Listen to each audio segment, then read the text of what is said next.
out in the flat, caught, and it's a touchdown for St. Peter's. O'Donnell swinging away, puts it over the shortstop's head. That's a base hit. It'll score one. Faraz on his way home. Throw is not in time. Going quickly, Bullock takes the snap, throws to the far side. Wide open touchdown. In there, called strike three. Looking. Mulcahy strikes out the side. He's perfect through two. Now up ahead for the Marauders. Here comes Biggins. They score! Michael Biggins for St. Peter's Prep. Bounced on the ground to short. Faraz Fields flipped to O'Donnell, one throw on to first in time for a double play. We'll look back out there for the Marauders. He takes the snap, looking over the middle, has a man, and he scores, reels it in. 35, stick on to defenders, 2 on his feet, 20.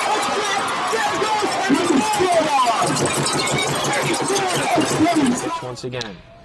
Hit in the air to deep center field. Sicka moving on the back at the wall. It's gone! Ellis Reed with a 2-run blast. And the Marauders have a 6-0 lead. St. Peter's Prep has the best coverage for its student athletes. Why don't you? It's hard to get to everything we have going on here. I mean, this high school has so much. And now you're offering the ability to watch those events without having to travel there.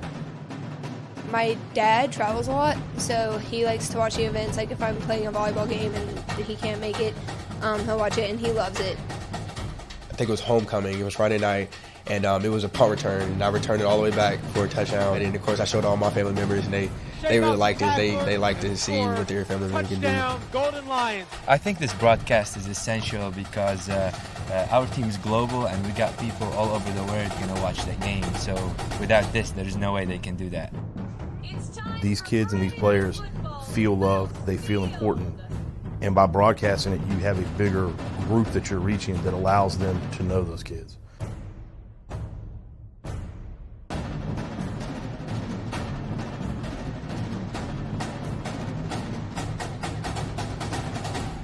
One of New Jersey's premier high school basketball teams gets their coverage from D1 Media Pro, and it goes like this. Finds Floyd to tie things up. Tie game! 62 apiece. 90 seconds. Floyd attacking and throws it down. Corey Floyd. A missed opportunity down low behind the back to Bueno and 1. Lawrence with Floyd to lob it up for the slam. Too low for Dunn. Wilcher to Floyd. Brings it in and 1 on the lob. Thought about the three. Drives baseline. Oh, what a start for Corey Floyd. Here with Corey Floyd after a tough Wilcher, 3. Got it! Simeon Wilcher is fired up! And Simeon Wilcher all alone with the flush.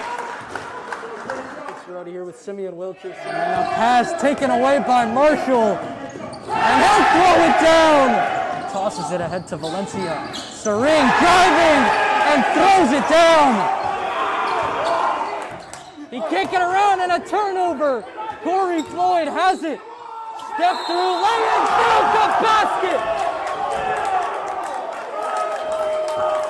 Marcus Cerroti here with Roselle Catholic head coach Dave Boff. Dave, you're coming up. Now it's your time to join.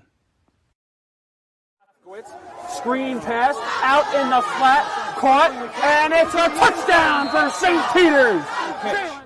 O'Donnell swinging away, puts it over the shortstop's head. That's a base hit. It'll score one. Faraz on his way home. Throw is not in time. Going quickly, Bullock takes the snap, throws to the far side. Wide open touchdown. In there, called strike three. Looking. Mulcahy strikes out the side. He's perfect through two. Now up ahead for the Marauders. Here comes Biggins. They score! Michael Biggins for St. Peter's Prep. Bounced on the ground to short. Faraz Fields flipped to O'Donnell, one throw on to first in time for a double play.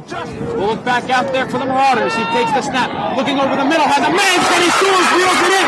35, stick on to defenders, 2 on his feet, 20.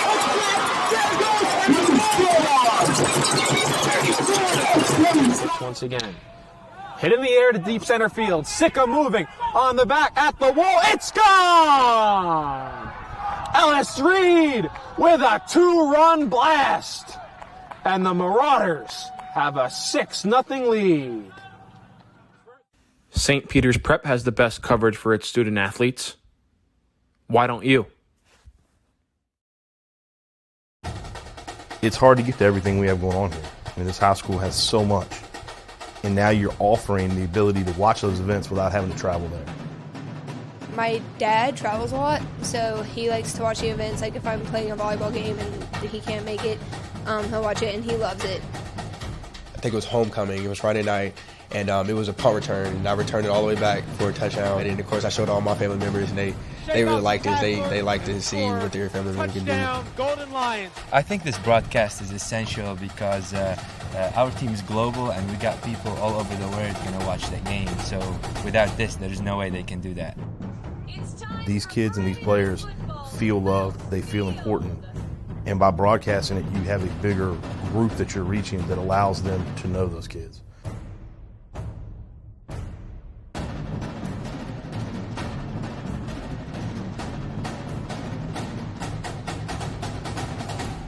One of New Jersey's premier high school basketball teams gets their coverage from D1 Media Pro, and it goes like this.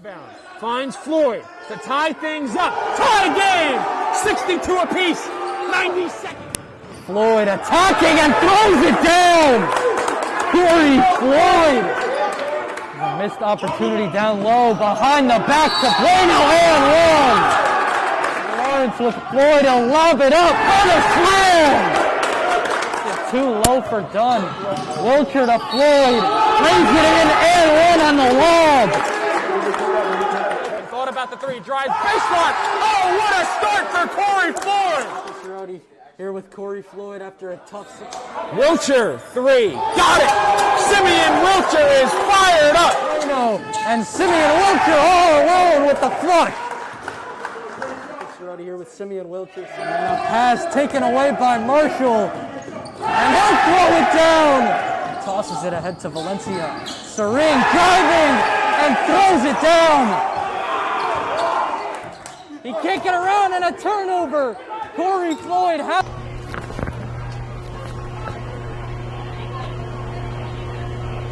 Livingston football is back on the NFHS Network, presented by D1 Media Pro. Coming up next, we have New Jersey high school football Week 1 coverage. The Cougars open up their season on the road. They will take on the Lancers in the 2nd annual Trailblazers Classic from Al J. Jacobson Field in Livingston, Essex County, New Jersey. Next, stay tuned to the NFHS Network. He's going to take it himself for a championship. A double play wins it for free. Turn it to the end zone. What a catch. Makai touchdown. Wins it, the championship. He's going to take it himself for a championship. A double play wins it for free. Turn it to the end zone. What a catch. Makai touchdown. Wins it, the championship.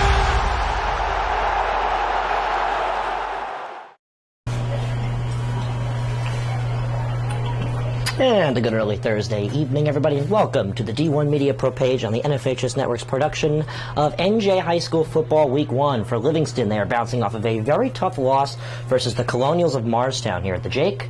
And for Columbia, they are opening up their season under a new athletic director, a very familiar face here in Livingston, Mr. Richard Porfido. Livingston recently re-promoted Mr. David Cullen, basketball and girls lacrosse coach, to the position once again, which he handed back to Porfido in 2018. We are awaiting the ceremony of the 2nd annual Trailblazers Bowl presented by the Trailblazers Foundation here at Livingston High School. It is starting in the ensuing moments as we are awaiting for the ceremony. The seniors will do a flagpole ceremony on the left side of the field near the Trailblazers flag that has been replaced with the traditional American flag.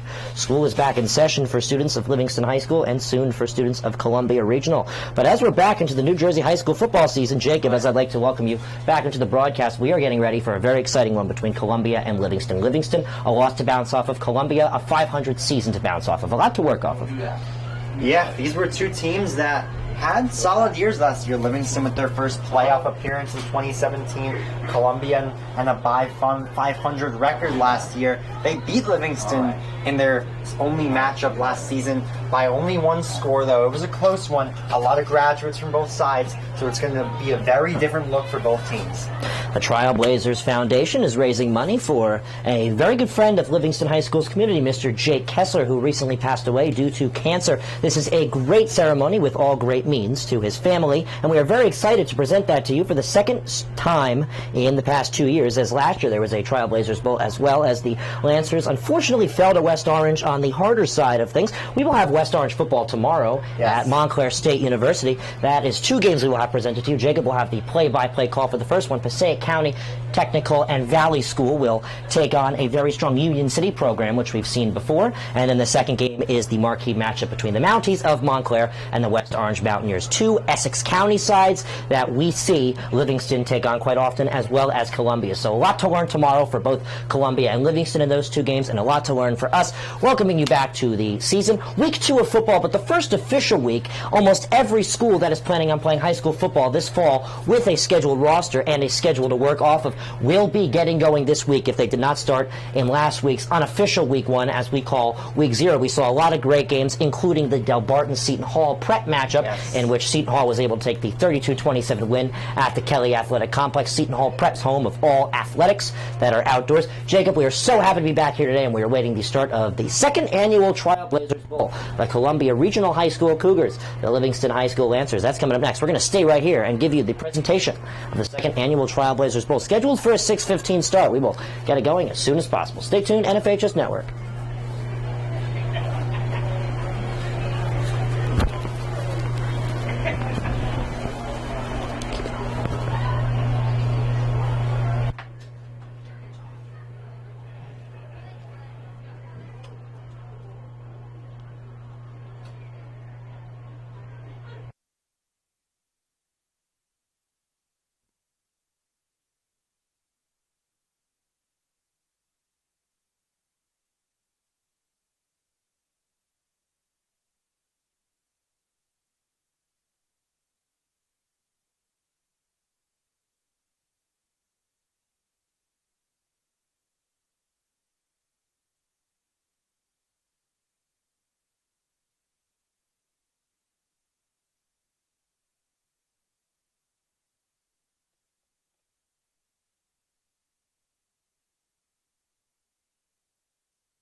The North Jersey Orthopedic and Sports Medicine Institute is the preferred practice for diagnosis and orthopedic treatment in New Jersey.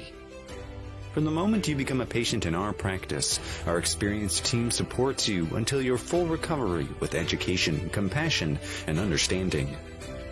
Our focus includes sports injuries, as well as the treatment of a broad range of orthopedic complaints, from common tendon ailments and arthritic joint pain to traumatic injuries. Our facility offers an on-site physical therapy suite, in conjunction with specifically designed exercise programs, non-invasive and advanced healing technology. We can not only address the current injury, but also find the underlying cause, such as muscle weakness, imbalance, or improper form. We also offer non-surgical modalities, such as platelet-rich plasma injections, which can lead to an accelerated recovery. To provide efficient and excellent care, personal interactions and individualized attention for each patient is important. We are committed to create a protocol that can eliminate similar injuries in the future.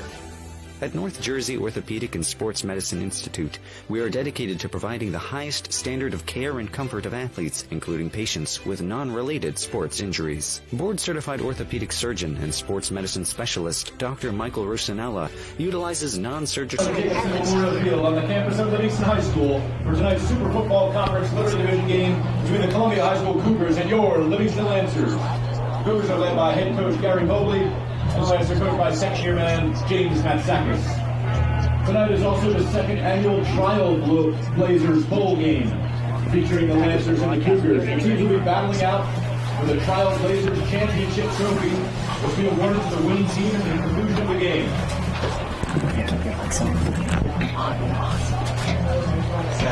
Good luck.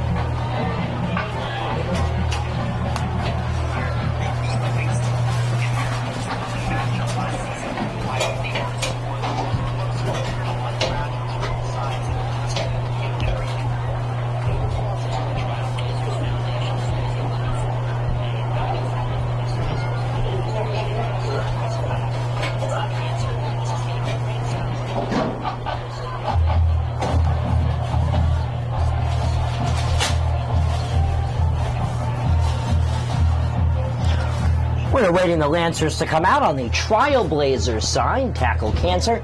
Trailblazers for kids. And as you can see, a very friendly photographer of ours is on the field right now. He's also a photographer for the New Jersey Devils and the National Hockey League. Morty Photo, Jacob, we're well acquainted with him when we go to our Devils games. Yes, an employee of both the Livingston Lancers athletic department and booster clubs as well, of course, as well as the National Hockey League. Here come the Lancers! Here come the Lancers!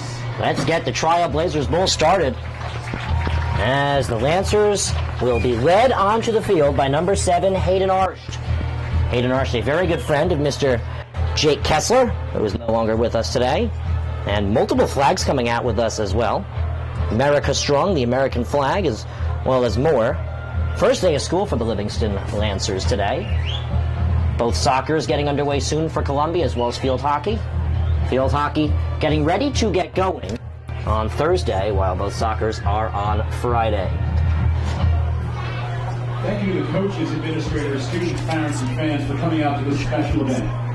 Trailblazers for Kids is a non-profit foundation founded in memory of Livingston resident Jake Kessler, who passed away from brain cancer in 2019. September is National Childhood Cancer Awareness Month. Tonight, we honor the memory of Jake and other children who we've lost to cancer, and pay tribute to those children who have been diagnosed with and battled hard to beat the disease. We play this game for the children in our communities that would be here tonight but never had the chance. We want to celebrate their lives and remember how they lived. We'd like to welcome Jake's parents, Josh and Galit Kessler, and Jake's siblings, Lily and Luke. Luke will be one of Livingston's honorary captains tonight.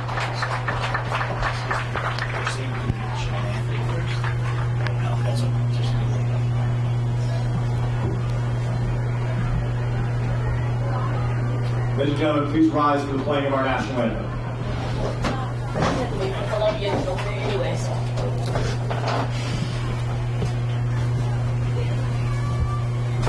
You know what the Columbia coaches are?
Our national anthem has just been presented, as we'd like to welcome you to the D1 Media page on the NFHS Network's production of Livingston and Columbia Regional Football, the second annual Trailblazers Bowl. Escorting the Kesslers to midfield is varsity receiver Aedan Ramos. Jake's favorite number was number 7. Aedan was one of Jake's closest friends and now wears number 7 to honor him. Whenever he puts on that jersey, he knows that Jake is with him. Close to kickoff as the ceremony is coming up. Jacob, a prediction for today. What are we looking at for Columbia? They're a fresh team, fresh legs from their 5-5 season last year.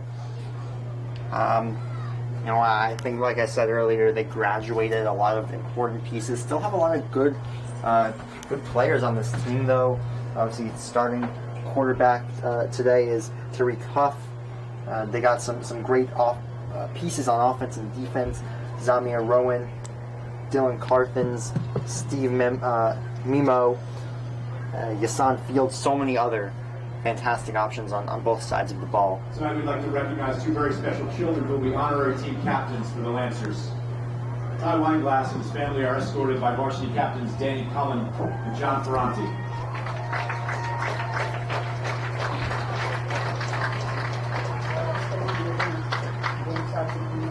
Ty was diagnosed in June of 2021 with leukemia and has undergone multiple procedures, chemo treatments, and has endured long hospital stays. He's conquered it all head on and with a smile on his face. He's really excited to be here tonight serving as an honorary team captain. Ty loves dinosaurs, trains, his sister, and the New York Yankees.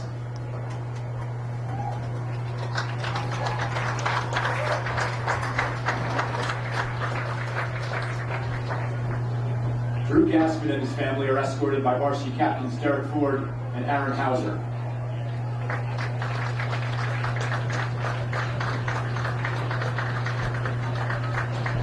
Drew was diagnosed with cancer in 2014. He's now a long-term survivor and is beginning his senior year at Livingston High School.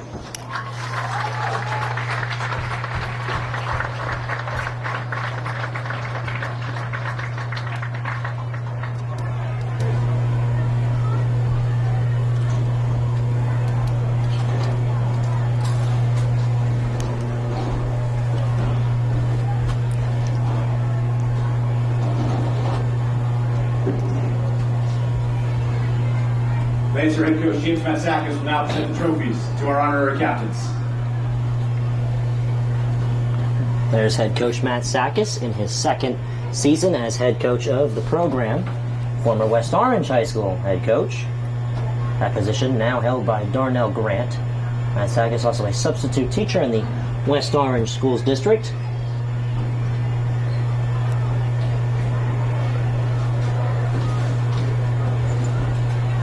Now, if you please direct your attention to the flagpoles. Tonight is a very special night. Jake would have been starting his senior year today. Jake's friends and senior classmates will now raise the Trailblazers flag in his memory and to honor all children and their families battling this disease. How are you trying to solve? I'll figure it out. Don't worry about it. Our mission at Trailblazers is to fund innovative pediatric cancer research to help improve treatments and find cures so that more kids across America and around the world will have the opportunity to be with friends and family under the Friday Night Lights. Funds raised at tonight's game will go towards our mission. Trailblazers for Kids and the Kessler family are extremely grateful for the amazing love and support of the Livingston community, as well as the support of the administration for participating in this special event.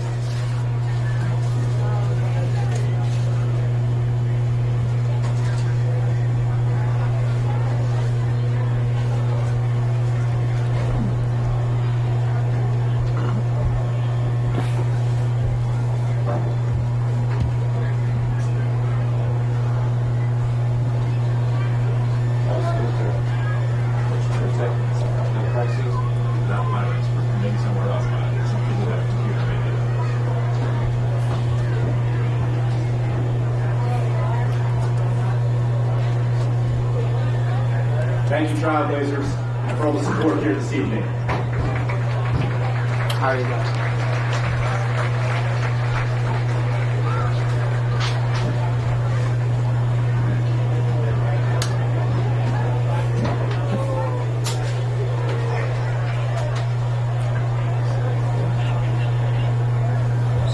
The big event this is as the field starts to clear up. Cheerleaders are getting back into their positions. We're getting ready for some football. Livingston again. They want to go home a victory today. Columbia, they knew was going to be a tough matchup, Jacob. Let's see how it goes for them. We're going to take a break. Stay tuned here on the NFHS Network. Coming up next, we got some football for you. Number 2 to read Huff. One of New Jersey's premier high school basketball teams gets their coverage from D1 Media Pro. And it goes like this. Finds Floyd to tie things up. Tie game! 62 apiece. 90 seconds. Floyd attacking and throws it down. Corey Floyd. A missed opportunity down low behind the back to Bueno and one. Lawrence with Floyd to lob it up. What a slam! Too low for Dunn. Wilcher to Floyd. Brings it in and one on the lob. Thought about the three. Drives baseline. Oh, what a start for Corey Floyd. Rowdy here with Corey Floyd after a tough. Wilcher, three. Got it. Simeon Wilcher is fired up. And Simeon Wilcher all alone with the flush. Rowdy here with Simeon Wilcher. And a pass taken away by Marshall. And he'll throw it down. Tosses it ahead to Valencia. Sering driving and throws it down. He can't get around, and a turnover. Corey Floyd has it. Step through lane and found the basket. Cerroti here with Roselle Catholic head coach Dave Buff. Dave, you're coming up. Now it's your time to join. The North Jersey Orthopedic and Sports Medicine Institute is the preferred practice for diagnosis and orthopedic treatment in New Jersey. From the moment you become a patient in our practice, our experienced team supports you until your full recovery with education, compassion, and understanding. Our focus includes sports injuries, as well as the treatment of a broad range of orthopedic complaints, from common tendon ailments and arthritic joint pain to traumatic injuries. Our facility offers an on-site physical therapy suite, in conjunction with specifically designed exercise programs, non-invasive and advanced healing technology. We can not only address the current injury, but also find the underlying cause, such as muscle weakness, imbalance, or improper form. We also offer non-surgical modalities, such as platelet-rich plasma injections, which can lead to an accelerated recovery. To provide efficient and excellent care, personal interactions and individualized attention for each patient is important. We are committed to create a protocol that can eliminate similar injuries in the future. At North Jersey Orthopedic and Sports Medicine Institute, we are dedicated to providing the highest standard of care and comfort of athletes, including patients with non-related sports injuries. Board-certified orthopedic surgeon and sports medicine specialist Dr. Michael Rusinella utilizes non-surgical and minimally invasive surgical procedures to help patients regain back their quality of life. And Columbia will receive the opening kick. The coin toss results are in. Livingston won the toss and deferred. Columbia will receive. Welcome to the D1 Media Pro page on the NFHS Network. I'm Ryan Lowry. I'm joined with Jacob Gordon, Miles Dax, and Jordan Cooper helping on the production today. We are very excited to present to you Livingston football. We presented a few games for you last year, as well as Columbia. And we are excited to bring you two games from Montclair State University tomorrow, Jacob. You'll have the play-by-play call of Passaic County Tech, as well as Union City, and a little matchup there. That should be an exciting one. Two teams with a big question mark coming into this season. And then we have the marquee event, Montclair and West Orange, an Essex County matchup, and a rivalry. A lot of question marks in there as well. A few teams getting their season started tomorrow. Stuttering my words, including West Orange, one of Essex County's premier clubs. The lights are on here in the booth. We have a perfect view of the game for you here on the NFHS Network. Once again, this is produced by D1 Media Pro. That's right, D1 Media Pro. D1Media at yahoo.com. We can do photography, videography, all of the above for you. Contact D1Media at yahoo.com. Mustafa Houghton is in charge of production. A special thank you to him as well, Jacob, as it looks like we are getting ready to go. The Lancers will kick it off. This is big for him, Jacob. Last game, they were only able to squeeze one touchdown in. It was not the first touchdown of the game, so this defense needs to come up key. They were surprised last game by the start that Marstown had. Yeah, this defense needs a big start right here. Last game, last Friday, and in any game, letting up the first touchdown is really just a morale dampener. It really hurts the team overall when you let up the first touchdown. Livingston's aiming for that to not be the case this late afternoon, early evening. Post-COVID, Livingston has seen usually a packed house. That's what we're close to getting. Austin Carr V is ready to kick it off for the Lancers. The sophomore does so. Columbia will receive. Let's get this game going. Here come the Cougars. Past the 30, running to the 40, and finally being brought down for the Cougars. That'll be number 8, Zamir Rowan. Rowan, a junior threat. As let's get Columbia going. Jacob, who are we looking at on the quarterback side? We are looking at number 2, Tariq Huff. And he is a senior. He's waited his turn and finally getting that starting job this season. So Huff has waited his turn for the quarterbacking spot. He will get it. Columbia in the huddle formation. They got great starting yardage at the 40, almost like a free kick out of bounds. It was a nice starting run there by Zamir Rowan. He wears number 8. He's a key figure for the Cougars. Remember, a 5-5 season the Cougars had last year. The Lancers were able to slam out 3 wins in a playoff spot. It's going to be a jet sweep handoff, running on over, getting to the 45, and finally brought down at the 46 is Max Gigante. Second down and medium for the Cougars, Jacob. Jet sweep is a play a lot of high school teams like to run because since throwing isn't an option deep, especially with a lot of quarterbacks at the high school level, you want to get that trick play in. Jet sweep is the easiest one. Second down and 4 from the 46. The line to gain is the 50 flat. 2 receivers lined up close side, 1 far. Potential jet sweep opportunity will be executed. This time close side, they're going to give it to Mimo. Mimo opens up the field. He's going to get into attacking territory and be dragged out of bounds at around the 43. Here come the Cougars down the field, Jacob. The Lancers were surprised by this versus Morristown last game. They might see this again. Columbia's working quickly. They haven't even thrown the football yet. Yeah, I think what you got to look at here is if they're going to keep running the ball, you got to give a linebacker spy. Get one of those guys in the middle of your fields specifically targeted to that running back, to that receiver who you think will be the one that gets the touch. Cougars first down. The 43. High snap and a handoff, and being dragged down with no room is Yasan Fields. First positive defensive play of the evening for the Lancers, and it's a pretty one. You know, fumbled snap definitely had something to do with it, but very, very well executed play by the Lancers to not only hold the Cougars at the line of scrimmage, but push them back even further. From the 46, they will push. It's second down and long. Thank you for joining us here on the NFHS Network, a presentation by D1 Media Pro. Columbia yet to throw the football in their multiple plays. From the midfield, the quarterback will roll it out. He'll gun one close side. It's incomplete. Good man coverage there by the Lancers. Third down and long now. That was a nice breakup. First passing attempt of the game from Huff. It was a solid play. He had a man open. Good coverage by the Lancers there to get there and break that up.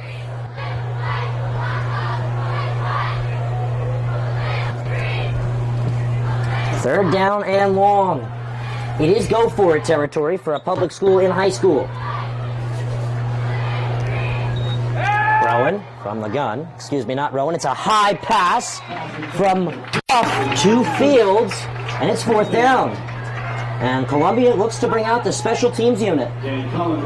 So after a strong first couple plays from the Cougars, Livingston shuts the door, 3 consecutive snaps, and Columbia will punt. So Columbia will give the ball back. A little too far away, especially at the high school level, to attempt a field goal here. Lancers kicked off this ballgame. They're now going to get an offensive try. Healy, a rough start versus Morristown. He's now going to get the opportunity, if all goes well, for this punt. Snap is low, on a bounce, picked up, and it'll be executed. Up high, a fair catch called. The ball will drop, and it will roll into the end zone, and we have our first touchback of the ball game. And you know what that means? Aedan Healy and the Livingston Lancers. They will get the football. What are we looking at from Healy? Tough loss for him in game number 1 during week 0. It's week number 1. It's a fresh week. It's still an early season for the junior. Yeah, we weren't there, obviously, Ryan, but from what I've heard, he completed passes a lot in spurts. Just got to be a little more consistent. If he can, he's a very, very smart football player. If he can just, like I said, be a little more consistent, I think he has a lot of potential here with this Lancers squad. So Lancers offense will huddle around Matt Sakis. Yeah, their academy's like down the road from us. Again, Haley, a tough start to the year at the quarterbacking position. There were 2 interceptions versus Morristown. That was Morristown's first in-state win versus 2019. Last year they went 1-8. They were able to pick up a victory versus Xaverian of New York. Healy, with nobody behind him, it's a short snap. He's going to roll a receiver out wide and hand it off, and met down quite quickly there will be Sam McNair. I think McNair just lost his footing there. It's a loss of a few yards. That's an unfortunate play for the Lancers. I mean, nothing but dumb luck there. So it'll now be 2nd and 13, a loss of 3. Ball is on the Lancers' 17-yard line. Sam McNair, ball carrier, number one. So this time we're going to see a running back out with Healy. This is the first long snap the Lancers will execute.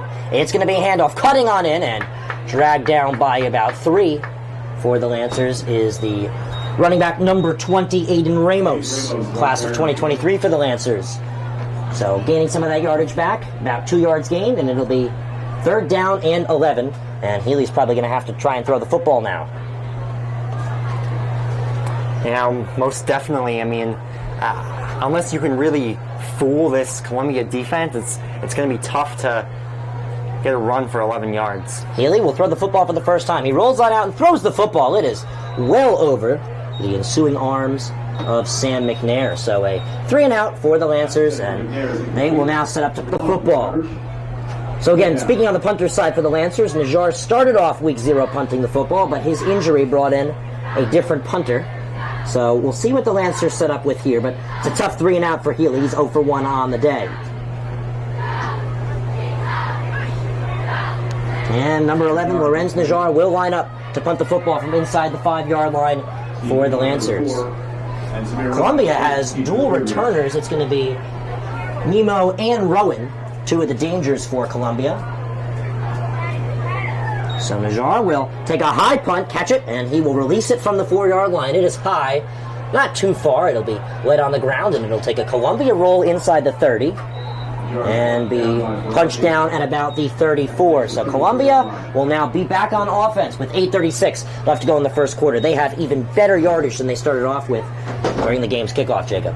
Yeah, very good, nice field position for the Cougars here. Start out at, I believe, the 34-yard line.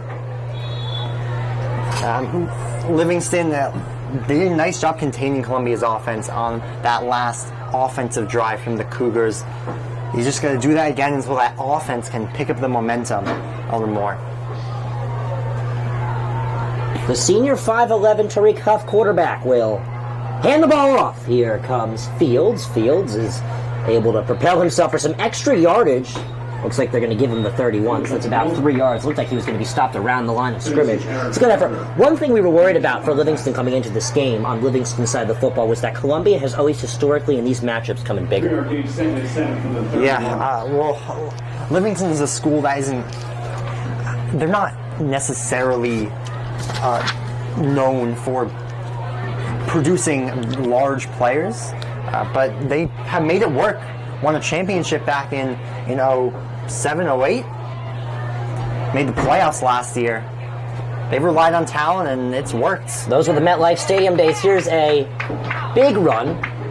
Pushing his way forward for Columbia is number 9 for them. That'll be Max Gigante, the 11th grade 5'10", 160 junior.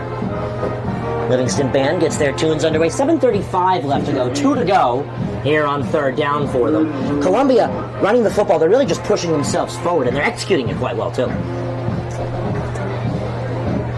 I mean, you just got to move the ball. Don't need to make it look pretty. I mean, if you don't have to throw the ball, hand the ball to your running backs. We've seen some dangerous running backs, even in the pros. Marshawn Lynch, just keep handing it to him. Here's the handoff. This is going to be to Fields. Fields is going to power himself for a 1st down. He's going to get a little bit more. I mean, Livingston thinks they have the football. Now they're going to say that the running back was down. It's going to be a 1st down. Move those chains. Livingston thought they had the football. Looks like it might have popped out in nobody from this side of the field where we're calling the game's vision.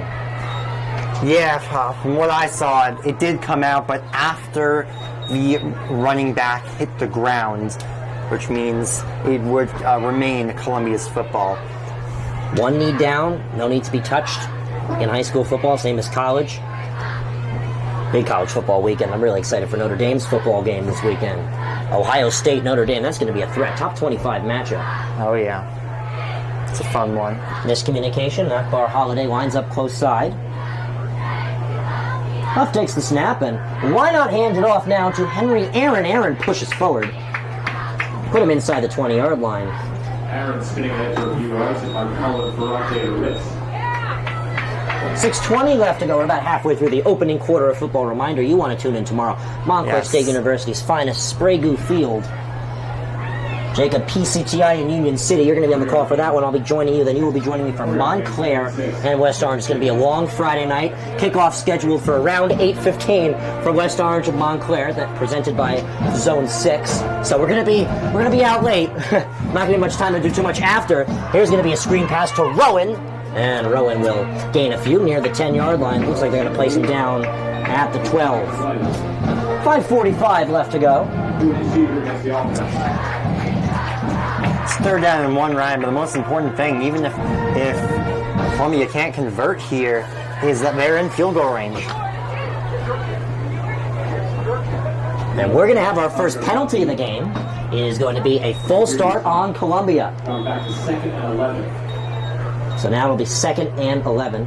It'll be a tough push now for the Cougars. It's the first penalty of the game that we've seen today, Jacob. The teams have been fairly disciplined thus far. Changed right there. Big penalty for Livingston. And that's going to give Akbar Holiday a break.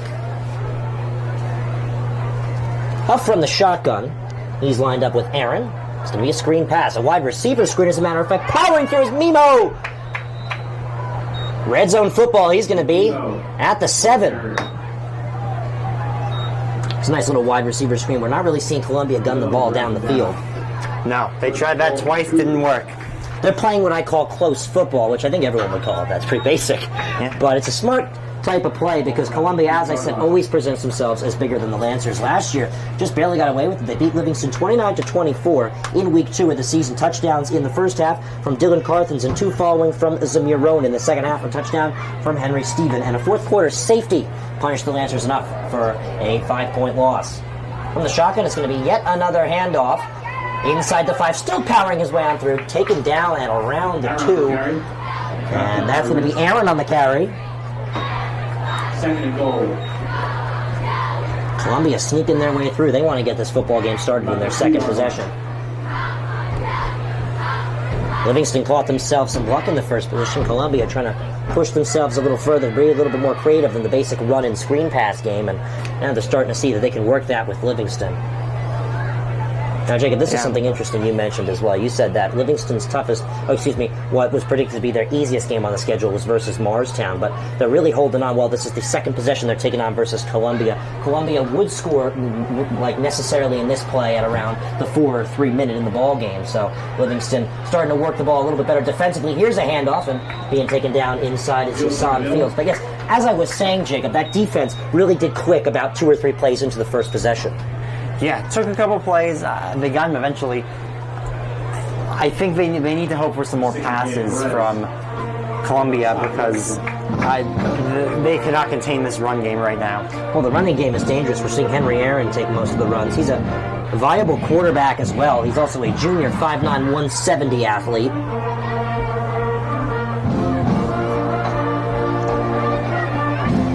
Ball placed on the 2-yard line. 3rd down. A big stop there from the Lancer defense on the run game, something they need big. Short snap coming now.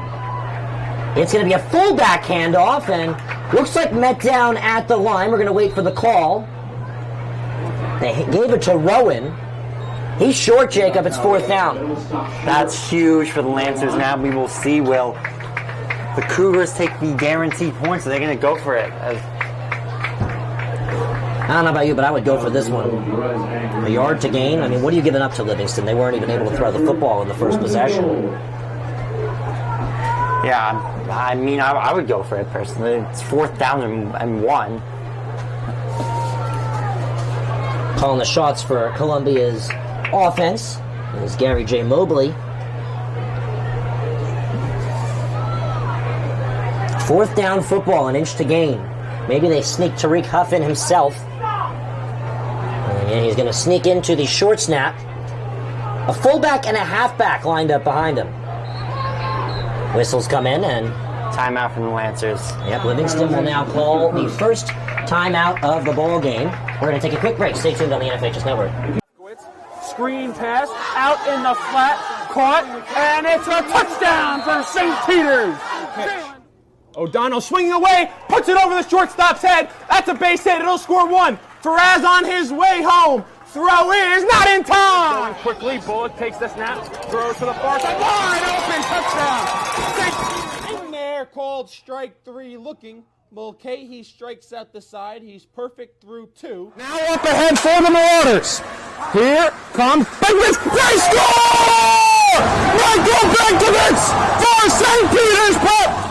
Bounced on the ground to short. Faraz Fields flip to O'Donnell 1. Throw on to first. In time for a double play. Just look back out there for the Marauders. He takes the snap. Looking over the middle. Has a man. Can he scores? Reels it in. 35. Stick on to defender. Stewart. I need a timer. 4th and goal. 4th and goal. About a yard to gain for the Cougars of Columbia. It's getting loud on the Lancers sideline. Huff may like to take it himself. He's lined up with a fullback and a halfback behind him. Here's the snap. He's going to roll out himself. He's going to pass the ball, and it's cut for a Cougars touchdown, Aedan Ramos. That's how we get this ball game started. It's the Cougars' first touchdown of the season. And the junior 5'11", 170 receiver makes the catch. 6-0 Cougars. That was quite the play by Huff. That's just pure athleticism, Ryan. Rolls out to his left, makes a crisp pass over the hands of a defender, right to the gloves of Aedan Ramos. Aaron will kick the extra point. High snap. Able to be handled. It's up, and it is good. Professional style, quite high itself. It is 7-0 Cougars. Lancers with football for the second time this game. Now down by a touchdown. Stay tuned. NFHS Network. All right, team. Listen up. You all have been missing way too many plays. And it's time to make some changes. Effective immediately. You'll all be joining my team, the NFHS Network. If it happens in high school, we got it covered. We've got your favorite high school sports wherever you want them, whenever you want them. Streaming live or on demand. Plus, with a few well-executed moves here, here, and here, you can find and follow your favorite school or team. But what if I... Hey! There is no I in the word team, but there is in the word clip, which is what you can do with our new clip and share tool. Watch the game, clip the moment, share it with all of your fans. It's simple, people. When you're teamed up with the NFHS Network, there's no excuse to miss another play. Now you get out there and you watch some sports. Your high school, your team, your game, streaming live only on the NFHS Network. Who's gonna slap that hand? 7-0 Cougars. Thanks to number 11, Aedan Ramos. Number 14, Jaylen Dixon. Number 11, Lorenz Najjar. Ready to receive the kickoff. The second kickoff of the ball game, and it is up. It is far. And who's going to handle it? It's going to be over the head of both Dixon and Najjar. It's a touchback in the Lancers defensive goal line zone. So Lancers are back on the field. Jacob, what are they looking for this possession? Anything better than their last one, Ryan. 3 and out is not what you want, especially when you end up losing a yard even by the end of the drive.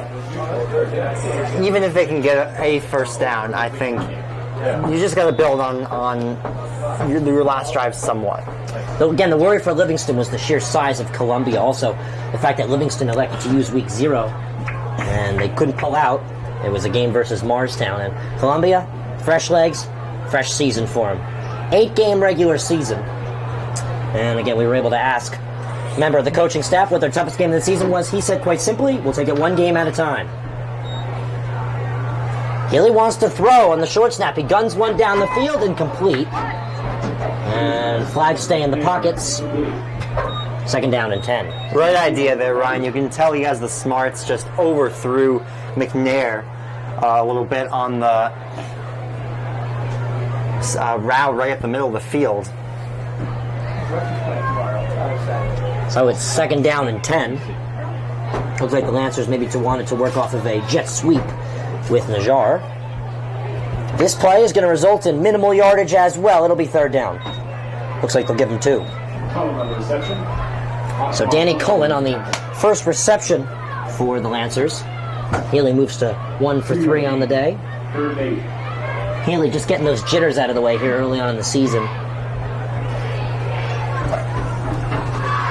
The junior's now going to work from the shotgun, and we have jumpers. Looks like both sides moved.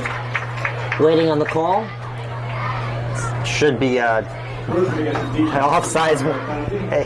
Yeah, they're going to give that one an encroachment. And look at those push-ups. That's smart, Jacob. I like to see it. It's a good high school teaching thing for Gary J. Mobley. He's really teaching his players to discipline themselves. Yeah, you go offsides, 10 push-ups. Reminds me of the traditional old soccer push-ups after you miss a shot. Healy, from the shotgun, he rolls himself. Oh, he's met down hard. Smart safety action there from Holiday. Shuts him down. And an interesting 3-and-out for the Lancers. Healy was able to get himself his first completed pass of the game as we roll with under a minute left to go in the first quarter. Lancers 0, and the visiting Columbia Cougars 7. They will receive the football. Not the prettiest drive, but you know, what I said is they just got to build on their last one, and I think they did. Completed their first pass, gained some yardage, really smart play to fool Columbia and get that offsides call, those extra 5 yards back. Again, keep building. Maybe next drive you get a first down, a couple more first downs that next one. Just keep on building on your previous drive. That's all you need to do if you're Livingston. Najjar punts the long snap away, and Columbia in attacking territory will get the football once again. Drive number 3 for them. We're taking a look at the Columbia Cougars. Let's talk a little bit about Gary J. Mobley. He's been the head coach since 2016. That's 7 seasons at the helm. He coached Rawway High School. He had a tough time there for his 11 seasons. And he also coaches Columbia Track and Field. I think he's really found a home here at Columbia because this program has been very disciplined and they've been doing a great job. They took down the Lancers last year in a close game. Livingston really had a strong season last year for their standards as well. I think they outperformed a lot of people's measures in comparison to the COVID year prior. Only 1 win. Here's a jet sweep handoff. A lot of yardage gain here, a spin move, and finally Dixon will be able to drag down Steve Mimo, but that was a big gain of yardage there. Around 10 yards, they'll probably run out the clock. Jacob, a first quarter that the Lancers will have to build off of with not one first down. Columbia on offense. I think they'll run a play, doesn't look so, but Jacob, your takeaways from this first quarter for both teams. Start off with the Cougars. Slow first drive, but they really figured out how to get through that Lancers defense on the second one. Really nice play from Huffrow, the touchdown for Livingston. Like I said, just keep on improving, keep on learning from your previous drive, learning from your mistakes, being smart with every snap, and I think they should be able to get something done. Second quarter next on the NFHS Network. When one of the top public high school athletic programs in the state of New Jersey uses the #1 live stream in the nation. Flip to Carson. He went the 90 yards on the kickoff return. He's trying to finish it off with a touchdown, and he does! Define Carson! Ball court. Passed on over to Capstraw. Capstraw will dive in past 2 players, and she's able to load up and score. That is the 1,000-point club type of play right there. You can't ask for better than that one. Pass across. Stick down by Murphy. Send a shot and deflected. They score! 2 now. We're at the 2:30 marker left in the game. Immaculate go quickly, but it has just costed them a good play there to stay on the West Orange side. Diving in quickly is Capstraw, and she herself is leading West Orange to a comeback. 5. Short shot on goal. Hooked on a Feeling, presented by the Livingston High School Marching Band. Let's welcome you back.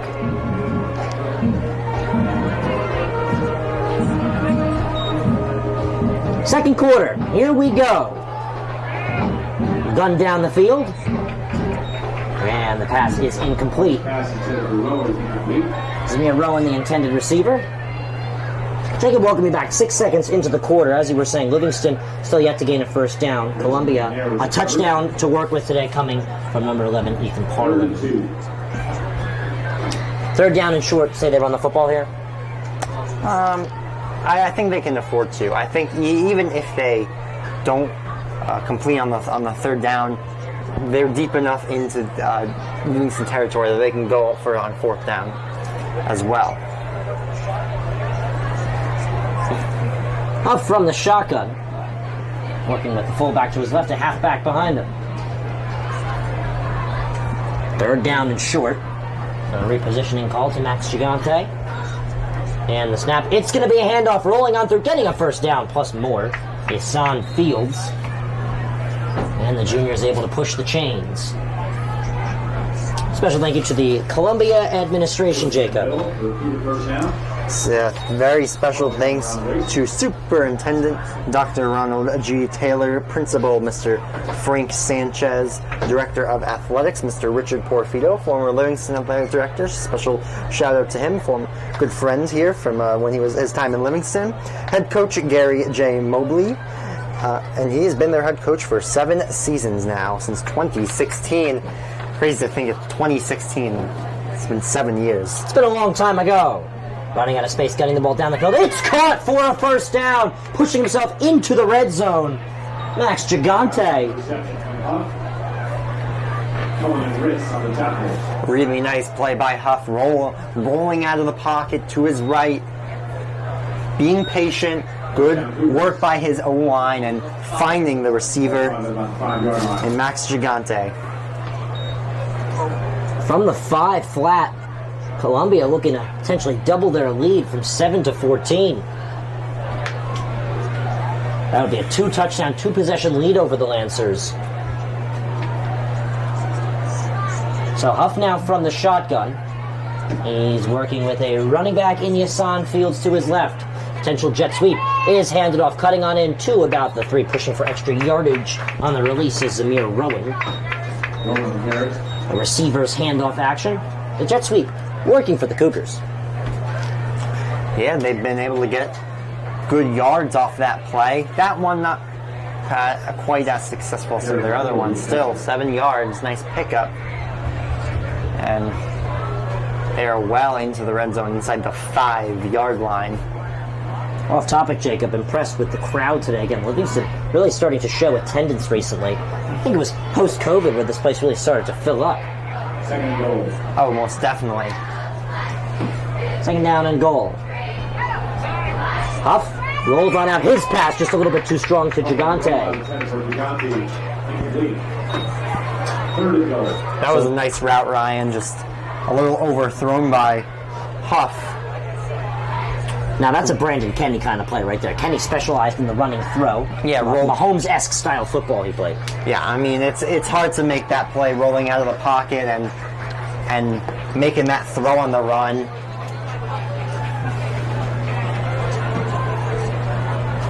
Third and 3 from the 3-yard line. 10:05 left to go on the incomplete pass. Again, credit to Huff on that play too, but just a little bit too strong to Gigante. Gigante's route, he cut on in close side. It's a very high-level style of play. Crosses body nonetheless. There's the snap. They're going to hand it off. Rolling on out is Fields. He's going to push himself to the 2-yard line. Under 10 minutes left to play in the half. And it's going to be another 4th down. Nice play by Fields to get by the first man, but Livingston just stuffed him up at the 2-yard line. 4th down now, and are they going to kick here or are they going to go for it? Deja vu calling, Jacob. Remember, their second possession of the ball game, they went for it on 4th down. Rolled on out. Similar play to what we saw 2 plays ago on the incomplete pass to Gigante. They were able to put a touchdown on through and take the lead, crack the scoreboard for the first time this season. And they're going to go for it. So 1 for 1 sounds a little bit like 2 for 2 for them. We'll see if they're able to execute. Lined up is Aedan Fields next to Tariq Huff. And they're going to do a jet sweep, cutting on in. Stopped for a loss of yardage on the jet sweep. Rowan couldn't do it this time. The Lancers catch a break. They're only down by 1 possession, and they have the football with a chance to tie the game in the middle stages of the second quarter as we near the end of the first half, pardon. That was a huge play by Livingston to get the stop on the 4th down. I mean, the more and more Columbia just clawed away at Livingston and went up in on the scoreboard. The more Livingston gets demoralized, that is a huge stop, not only on the scoreboard for the defense, but for the offense as well. I think that can really pump up a team. So Healy gets the ball back. He's going to go short snap from inside the 5. Tough starting yardage is what the risk really wasn't for Columbia. Handoff. 2nd and 8. 2nd and 8. I gotta reset the down. And it is now 2nd and 8.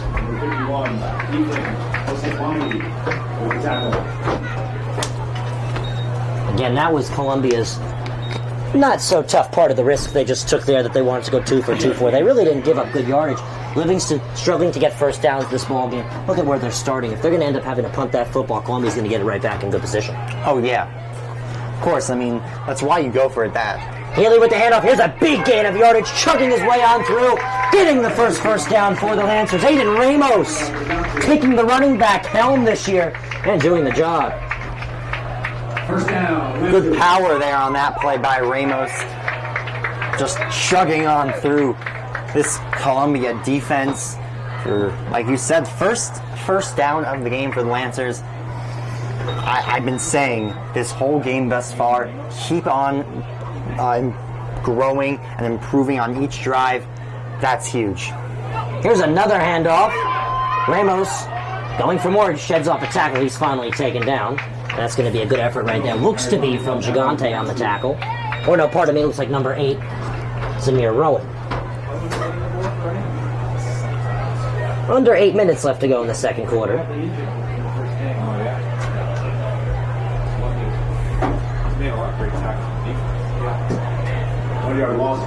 Ramos checks out. He gets an applause for that one. Shedding off a tackle to avoid major loss of yardage. Prior to that, giving the Lancers their first down of their second game of the season.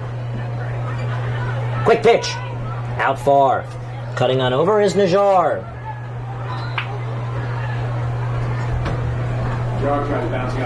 And bouncing out to the left side, Najjar is able to gain a few. 3-yard gain. 3rd and 8. So now 3rd down and 8. And again, this is another interesting opportunity. Healy might want to start throwing the ball again. 2 interceptions in one game for him, too. He certainly might have to try. Oh, we have jumpers.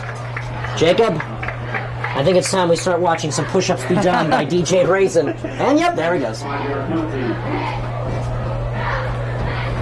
Good work by DJ right there, getting the reps in. I always want to make sure when you do push-ups that your chest doesn't quite hit the ground, but it gets very close. And I'm sure Mobley probably makes sure that these push-ups are done properly. Instead of punishing the players at practice the next week, do it tonight. Smart. After the 5-yard gain, here's a quick pass to Dixon. Dixon has the field on open for him. Here goes Jaylen Dixon, attacking territory. 40, 30, 20, 10. Lancer touchdown! Jaylen Dixon interception. I've said it a few times tonight. Healy has the smarts. Beautiful read. He saw Dixon had all the room down the far sideline. He goes all the way for a touchdown. Lancers an extra point away from tying this one up. So Lancers' first touchdown of the season coming week 0 from Hayden Arsh. Second touchdown of the season ties the ball game. Jaylen Dixon. That's big. So here's the extra point from Livingston's extra point specialist, Giovanna Chalfin.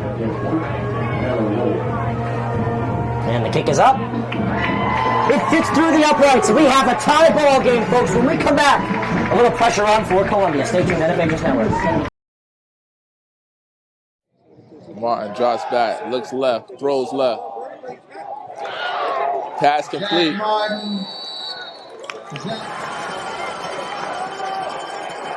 2nd and 8, Raging Bulls. Play action. It's tossed over the middle. Touchdown.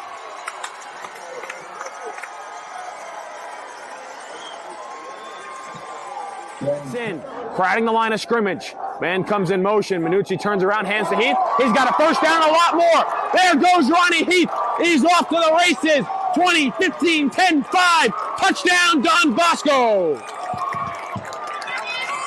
Ball carried by number 5, Ronnie Heath.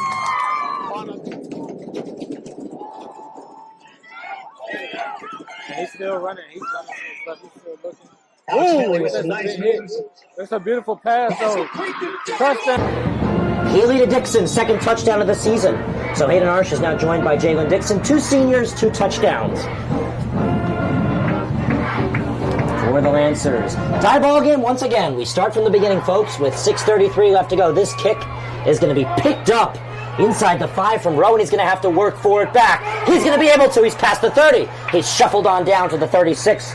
It's a good start for Columbia, getting about 10 to 15 more yards than they would have been scheduled for if that one rolled into the end zone. Yeah, Ryan, let's go back to that Livingston touchdown, though.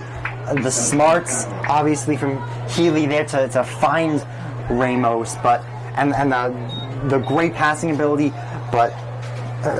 Dixon, but the speed from Jaylen Dixon down that far sideline was what created that touchdown. The way he caught that football with momentum and confidence, you knew when he opened up that field, nobody was catching up to him. Oh, no. I mean, we're talking Jaylen Dixon. We're talking a giant athletic figure that doesn't stop running when he has the football in his hands. Tie ball game.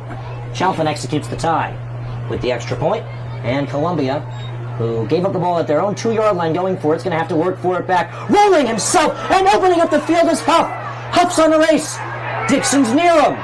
And Huff cannot get there. Oh, they're going to shut him down at the 3. Shut out of bounds inside the 5-yard line by Dixon. Roll for the Cougars. That was a foot race, Jacob. Dixon now saving the day. Yeah, that was... Reminds me of a play from a few years ago. You got Buda Baker picking off a ball for the Cardinals against the Seahawks. I believe in the end zone. He looked like he was going to take it all the way back. DK Metcalf went and stopped him, though. You want to know something a little funny? DK Metcalf, Jaylen Dixon, both number 14. Yep, there you go. Your connections. I saw Dixon running that, catching that route. He was there that whole time. I thought he didn't make it, though. I thought he actually pushed him in. Yeah, it was a close call. So here's the snap. They're going to try and push Huff in. Waiting on the call. Touchdown! Columbia takes it back. So a delayed touchdown call, and that erases Dixon's actions. I mean, that was a fantastic read by Huff. He saw he had a lane. He took it all the way. Nothing else he could say there. Then they just shoved themselves in at the 2-yard line. Aaron's extra point being held by Seraphin. Jumpers. And we're waiting on the call.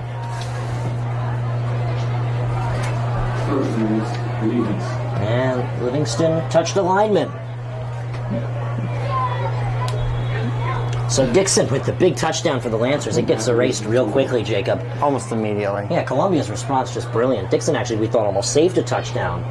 And the play later, Columbia's able to put it through. This extra point is up. And it's through the uprights, 14-7. Lancers will get the football back in this now high-scoring affair next on the NFH's Network. Stay tuned. All right, team, listen up. You all have been missing way too many plays. And it's time to make some changes. Effective immediately. You'll all be joining my team, the NFHS Network. If it happens in high school, we got it covered. We've got your favorite high school sports wherever you want them, whenever you want them. Streaming live or on demand. Plus, with a few well-executed moves here, here, and here, you can find and follow your favorite school or team. But what if I... Hey! There is no I in the word team, but there is in the word clip, which is what you can do with our new clip and share tool. Watch the game, clip the moment, share it with all of your fans. It's simple, people. When you're teamed up with the NFHS Network, there's no excuse to miss another play. Now you get out there and you watch some... Immediately the Cougars respond. Huff gets pushed in. So Parlin and Huff with the touchdowns for the Cougars. Kick is up and away, 6:04 left to play. And here comes the return from Najjar. Najjar powers to the 30, and he's able to get himself pushed to the 32. Najjar on the return, brought down by number 11, Ethan Carlin. So Carlin on the tackle for the Cougars, and well, now the Lancers need to bring that momentum right back to them. They lost in just so little place. Oh, absolutely. Momentum in not just football, all sports is extremely important, but football especially more than a sport like hockey or soccer where you can really take control of a game at any time. Football, you only get a chance to score once every other drive. Handoff. Here come the Lancers. This is Najjar, and Najjar's able to pick up some key yardage. And that's what we're starting to see as the Lancers are about a yard short from the first down. The way Aiden Healy works is he needs his running game to jumpstart him. Yeah. It's almost like his car runs out of battery and he needs to call AAA. AAA comes, that's Lorenz Najjar, that's Sam McNair, that's Jaylen Dixon, that's whoever you want it to be. But when they jumpstart that engine, Healy's on the game. Absolutely. When he is on his game, he is on his game. We saw that in the previous drive. Handoff. 1 yard needed. Didn't get the 1 yard. Yeah, I think he actually lost the yard as well. And there's a flag. Oh, this is going to be a dead ball foul. It looks like it was between Carthens and McNair. Dead ball foul, I believe, right? Possibly. Yeah, it looked like the flag came in late. I'm going to wait for the call.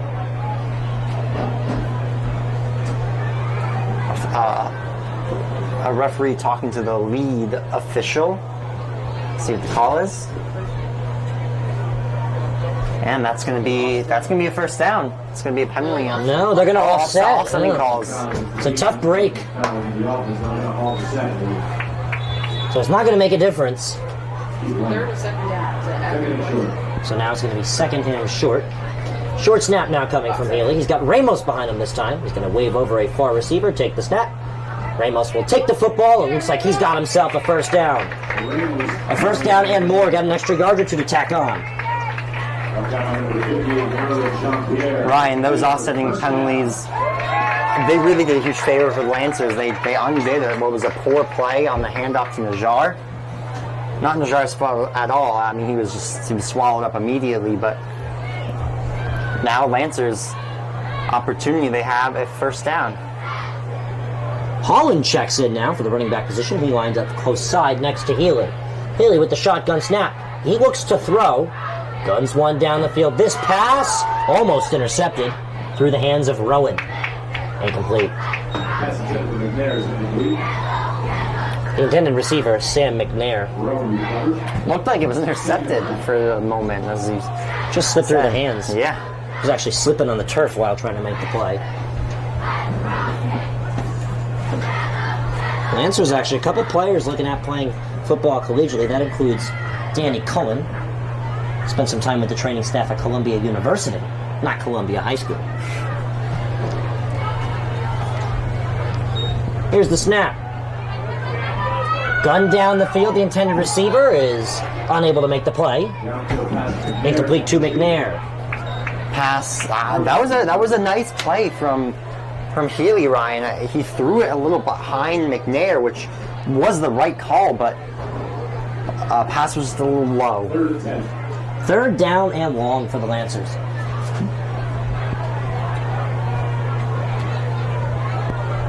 Again, the head coach for the Livingston Lancers, James Matsakis, in his second season. Last year led the Lancers to their first playoff spot in quite some time. Healy's going to have to throw from the shotgun. Third and long, he'll gun one down the field. This pass is caught! It's a first down, out of bounds. Joey Maiello, the senior dual sport athlete, saw himself on the baseball field making catches in the outfield. Saw himself on the football field making catches for a first down. That was a nice play out of the pocket from Healy. Good job by the O-line to give him some time, get through all of his reads, look at all of his options, and he found Joey Maiello wide open for the first down. Healy will hand the ball off and nowhere to go, absolutely nowhere to go. Dragged down by the whole defensive line for the Lancers is Holland. So now under 4 minutes left to play. Second down and even longer for the Lancers. A country mile. By the way, Ryan, on that 2nd and 10 before when the D-back did a little celebration, that would be a foul in the NFL. You're not allowed to have fun apparently now. You know, no celebrating plays. Healy from the gun. Down the field. Oh, a tip. Incomplete pass. No flags coming out from the umpire. The intended receiver there for the Lancers was number 26, Danny Cullen. 3rd and 13 now. 3:33 left to go. The band getting ready for halftime festivities here at the Jake Ryan Lowry, Jacob Gordon, Miles Dax, Jordan Cooper on the production. D1 Media Pro Page, NFHS Network. Almost nice play there, Ryan, by Cullen. Bobbled the initial pass, but almost caught it on the aftermath. From the gun, Healy fakes the jet sweep, guns one down the field, pass is caught close side. It's a Lancers. Oh, this one's going to be close. I think they might give it to him, Jacob. Let's see. Oh, they're going to cut him short. Yes, they're going to cut him short. That's what I thought. Are they calling it first down? Waiting to see. No, they're going to call it just short. A little pump fake here in the studio. But it'll be 4th down and short. We're going to see what the call from Matt Sakis is going to be here. Some hand signals coming. It's a nice play there by Healy to roll on out. He's really starting to find his groove, and I think the car was jump-started. Absolutely. It's a Honda Accord turning into a Ferrari right now, Jacob. The Lancers are moving faster. Short snap from Healy. Potential jet sweep again. Oh, and there's going to be a little mix-up. The ball is going to find itself into the hands of a tackled down number 26, Danny Cullen. So Cullen now starting to get some more touches on the football. 2:36 left to go. Is that first down, though? You're waiting to see. No, they're going to say it's 4th down. Hey, that was 4th down That was 4th down. Is this going to be first down Lancers or first down Cougars? Well, fingers are pointing everywhere. Mobley thinks it's his football.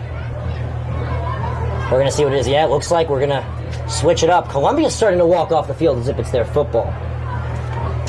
A discussion from the officials around. It's interesting, Jacob. I don't know why he'd be making that call on 4th down. It might just be a simple QB sneak. Maybe he's worried about Healy taking too much damage in week 1 of the season. You know, game number 2 for them. Here's the spot. So they're going to bring out the spotters. Zoom in. Zoom in. 2:36 left to play in the second quarter. We're going to wait for the calling. Looks like it's going to be just short, Ryan. Yep, just short. Cougar football. They take over. They have a 14-7 lead. Touchdowns coming from Harlan and the quarterbacking Tariq Huff. So the Cougars will now take the football back.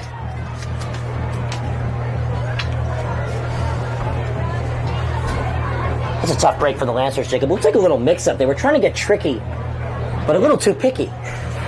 They were really trying to make that play perfect. Just didn't work out in their favor. And actually, while we're at that, our cameraman Miles Dax, let's get a quick zoom in right there on Ben Lerner. He is a very good friend of D1 Media Pros, a former employee. We love Ben Lerner, to say at the least. Extraordinary cameraman.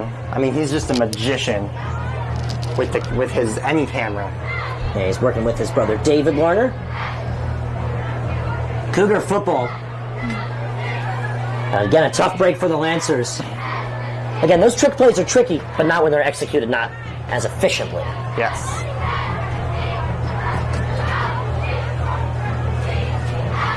Shotgun snap. Jet sweep. Here's Carthens. Cuts on in. About half the need. 2.5 left to go. Now, Cougars play this right. If they want to put some points on the board, this could be the last efficient possession of the first half. Yeah. And that's a reminder, Jacob, what are we tuning into tomorrow? Some big stuff going on at Sprague and Montclair State University. We got a doubleheader for you. I'm on the call. PCTI Union City Ryan's got. Yeah, don't leave me hanging. West Orange, Montclair. Both of us will be on the call for both. I will be playing first game, Ryan, the second. Last of a few. Jordan Cooper. Jordan, the recording Cooper, will be on camera for both. How could I forget? He's back. How could we forget? A special thank you to Miles Dax, camera for today. Lancer timeout. And we're going to take a break. Stay tuned, NFHS Network. The North Jersey Orthopedic and Sports Medicine Institute is the preferred practice for diagnosis and orthopedic treatment in New Jersey. Our focus includes sports injuries, as well as the treatment of a broad range of orthopedic complaints, from common tendon ailments and arthritic joint pain to traumatic injuries. Our facility offers an on-site physical therapy suite, in conjunction with specifically designed exercise programs, non-invasive and advanced healing technology. Specialist Dr. Michael Rusinella utilizes non-surgical and minimally invasive surgical procedures to help patients regain back their quality of life. 14-7, a 21-point game sees the Cougars on the high end of 3 touchdowns, a 14-7 lead. And again, Coach Matt Sakis has to be a little satisfied here with how the offense has been rolling. They've been starting to move a little bit. That fourth down, trick play that they have going, or that short trick play that they can use whenever they want to. I don't think it's really a baby yet. It's still an infant. That's one way to put it. I like to make things sound a little bit more complicated than simple. Here's the snap, a quick throw, and fits into the ground. Yeah, an incomplete pass, 1:42 left to go. Tristan, Ryan, I'm very aware how complicated you like to make your metaphors. See, why go straight when you can take a detour? 4th down and... Another interesting one there. Thank you. 4th down and 8. And now it looks like the Cougars will punt it away.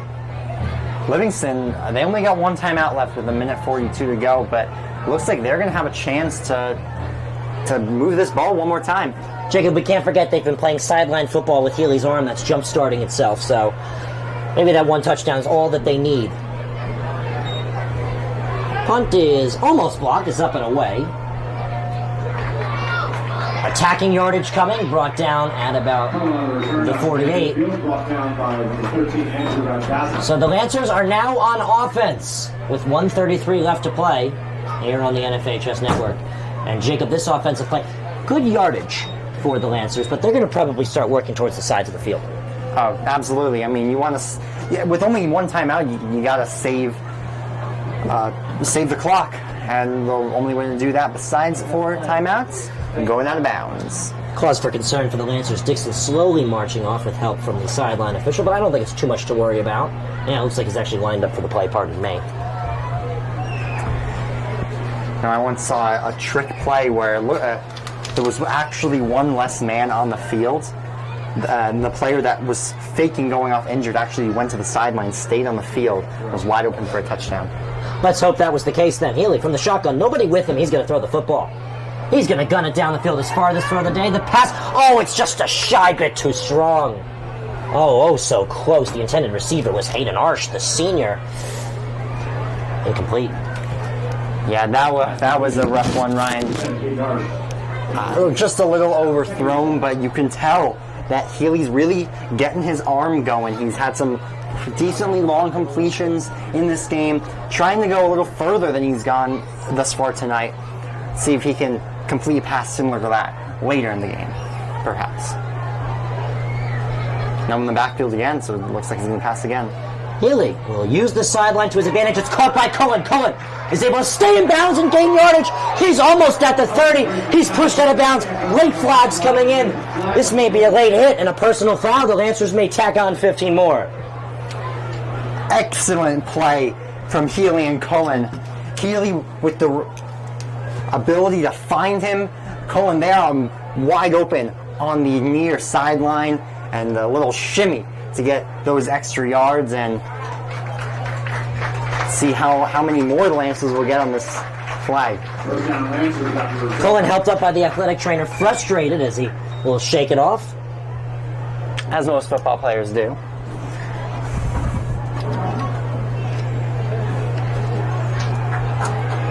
$15 yards. So the Lancers are attacking on the yardage. Jacob, a touchdown here would be key for the Lancers. A tie ball game going into halftime. They're bringing the momentum with them, and the football. They deferred the kickoff. They still got a minute 16. Healy from the shotgun. He'll roll on out. He's trapped, rolls on in, cuts back out again far side. He's able to get out of bounds, it looks like, before being dragged down. I think he might have actually gotten a yard there. Yeah, it looks like he might have gotten a half a yard to a yard out of it. That's impressive. So Healy is really settling in, I must say. I threw my pen while saying that, so if you're wondering why I restarted my sentence, I'm very passionate when I talk. So second down, doesn't look like they're going to credit him with a yard, but we saw him gain at least a few inches there. That's quite impressive. That's quarterback-like action. Yes. If you miss Brandon Kenny, you're going to want to see that from a new quarterback within Healy. Healy takes the snap. It's going to be a handoff. Cutting outside, being dragged and rolled out of bounds is Ramos. That was your drag tackle right there, your desperation tackle. Ramos almost looked like he found himself 10, 15 yards up the field before the nearest safety. Nice drag tackle there to keep the Lancers within reach of their original line of scrimmage. Looks like they didn't give it. Did they give him another yard? No, they did not. That drag tackle there was key. It did stop the clock, minute 3 seconds. Healy rolls on out far side. He'll gun the ball. This one is caught by Najjar. Looks like it popped on out. No, he did not have possession of the ball when it popped on out. It's an incomplete pass. So let's see, Jacob. The Lancers are bringing in special teams. They want to kick that field goal and hope that their defense comes up with a big stop so they can get the second half started. They're going to have the ball in the second half, and if they're down by less than a touchdown, they could take the lead. Yeah, definitely. I mean, that definitely. And less than a minute left, so they're going to have to hold off Columbia here, but we'll have to see. It's also a possibility, you know, high school ball, maybe a little trick play. So Jacob, last year and the years prior, former Lancer soccer phenom at the sub-varsity level, Silva made the kicks. This kick is blocked into the ground. It'll be picked up by the Cougars. Here they come up the field to about the 40, cutting on in, stepping out of bounds was Carthens. And as I was saying, the Lancers, they really do miss Daniel Silva, the kicker. The former soccer phenom switched to football. He was a specialist last year. I'd like to say he was a humongous piece in the Lancers' playoff run last year. Their surprise last-second playoff spot. Absolutely. I mean, he made so many crucial kicks. They're definitely... They might miss him almost as much as they're going to miss some of their other big graduates.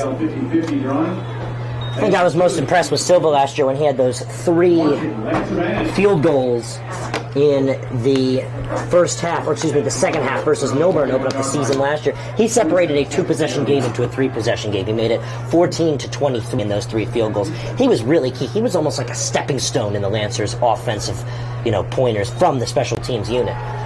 From the gun, Huff guns one down the field. This one almost intercepted, but it's popped on out. Playing a little defense on offense is Gigante. Yeah, McNair was going for the pick there, and like you said, Gigante had to defend a little bit, use that DB side of him that he has. It's a little something I like to call offense on defense. Columbia uses their first timeout.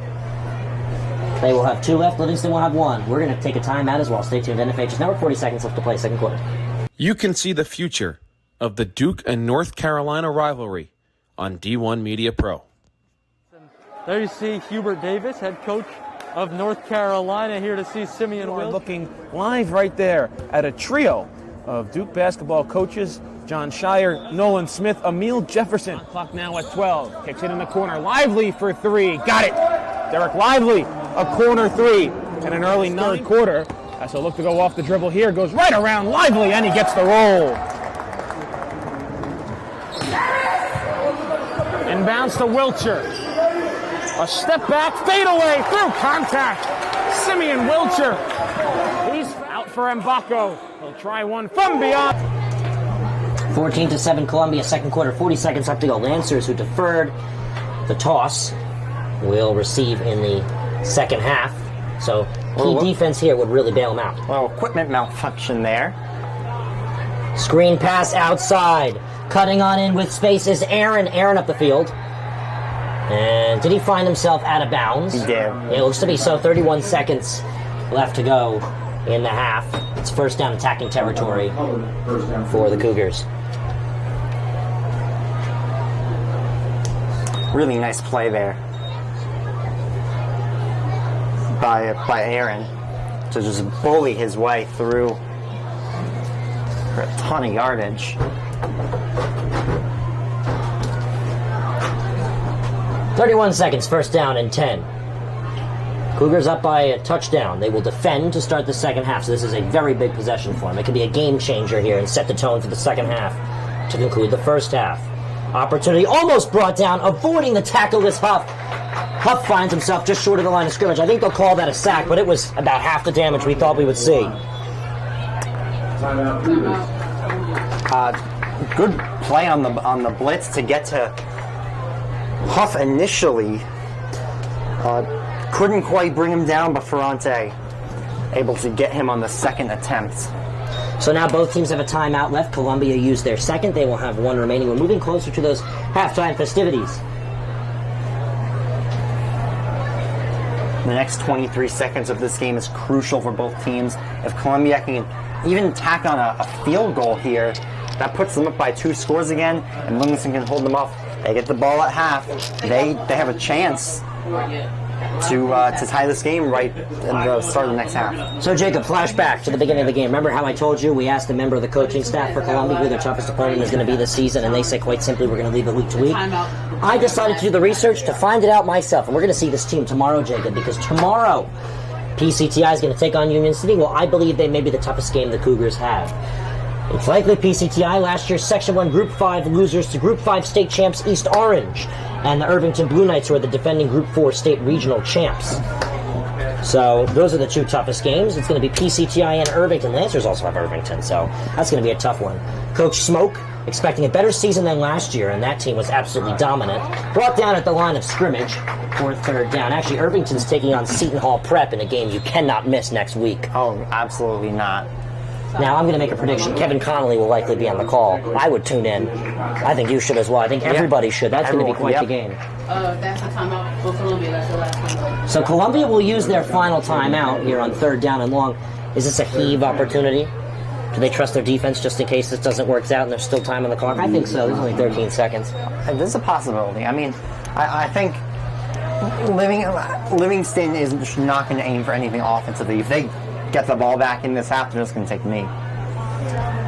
Let's learn a little bit about Mr. Richard Porfido, shall we? He was the former LHS AD from 2018 to 2022, the former James Caldwell High School AD for 11 years, and he was the Wayne Hills and Passaic County AD for 2 years. Just figured I would throw that in there for you. We're big Richard Porfido fans here at the NFHS Network. Yes, of course. We were very excited to hear that our first game of the 2022 football season, as Livingston calls a timeout, is going to be Livingston's game against Mr. Richard Porfido. This must be fun for him to be back. Oh, yeah, I'm sure he's happy to be back and talking to all of his former athletes here at Livingston. Yeah, Mr. Porfido was the former assistant women's soccer coach at Troy State University in Alabama. He was also the assistant women's soccer coach at Auburn University. That's right, the Auburn Division I University.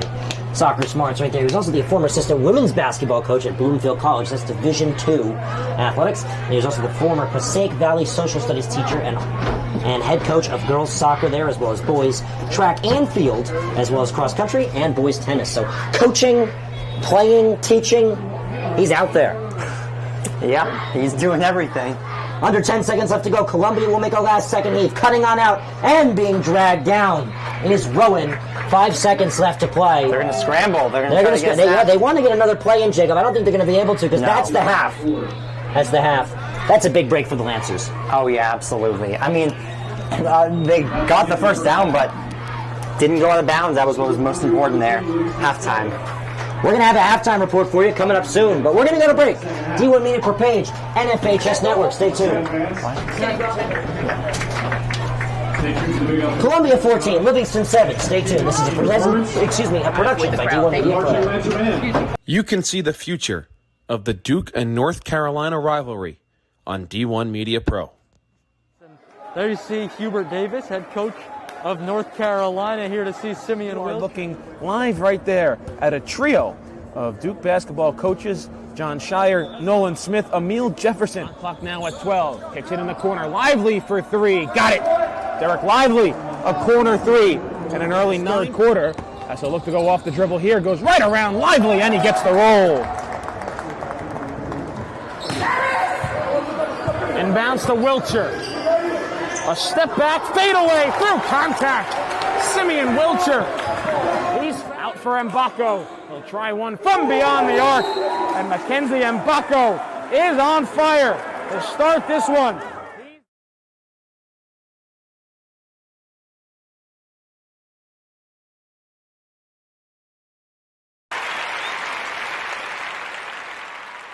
The Marauders go back to their bread and butter. Their 3 offensive touchdowns today have all been on the ground. They'll go back to the ground here with Slade, and he's untouched into the end zone for a touchdown. Sam Slade. 21. Missouri under pressure, and he's taken down. Jack Price with the sack. Goes under center. Toss to Thomason, far side, trying to pick up blocks, trying to cut back upfield, and he's in for a Seton Hall prep touchdown. Handoff, Butler once again, steps through a couple of tackles, spinning the pile, pushing him forward. Is he in? No signal, yes he is, touchdown. Salters will take the snap, looking to throw deep, he's got a man, wide open, it's caught. Justin Mays, a foot race to the end zone. There he goes, touchdown. 80. Brown, quarterback sneak to the end zone. He's in. Touchdown, Westfield.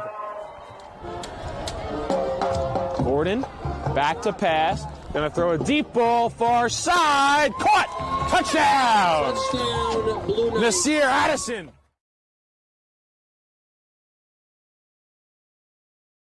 Do you want your school to be covered by the #1 live stream service in the state of New Jersey so the entire country can see moments like this? We play once again. Free kick coming for the Mountaineers. Short shot on goal. On post. West Orange gets the goal, and they win.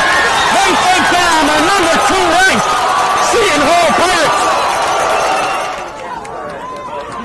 Bullock takes the snap. He's going to take it himself. Barreling towards the goal line, and he's in. Charles Bullock from 3 yards out, and the Marauders lead it 20-7. Or be a witness to championships like these. Montclair are state sectional champions.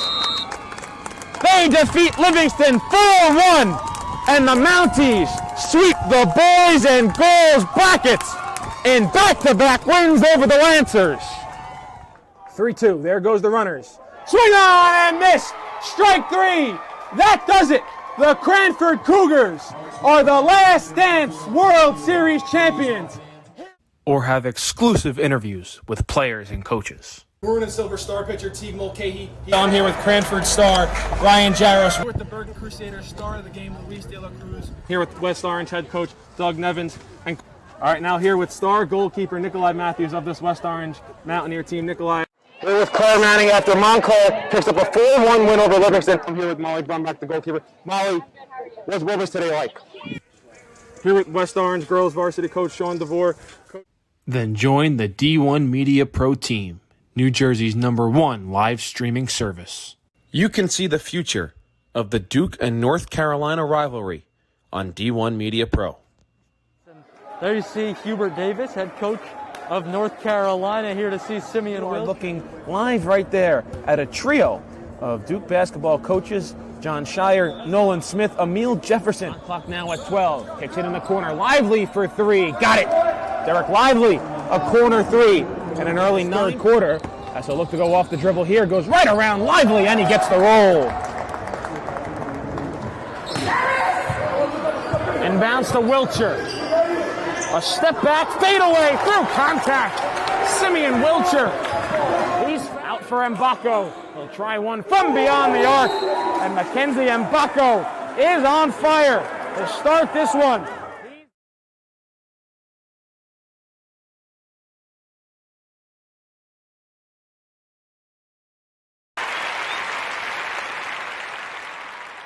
The The Marauders go back to their bread and butter. Their 3 offensive touchdowns today have all been on the ground. They'll go back to the ground here with Slade, and he's untouched into the end zone for a touchdown. Sam Slade. And 21. Missouri under pressure, and he's taken down. Jack Price with the sack. And goes under center. Toss to Thomason, far side, trying to pick up blocks, trying to cut back upfield, and he's in for a Seton Hall Prep touchdown. Hand off, Butler once again, steps through a couple of tackles, spinning the pile, pushing him forward. Is he in? No signal, yes he is, touchdown. Salters will take the snap, looking to throw deep, he's got a man, wide open, it's caught. Justin Mays, a foot race to the end zone. There he goes, touchdown. 81. Brown, quarterback sneak to the end zone. He's in! Touchdown, Westfield. Gordon, back to pass. Gonna throw a deep ball, far side. Caught! Touchdown! Touchdown, Blue Knights. Nasir Addison.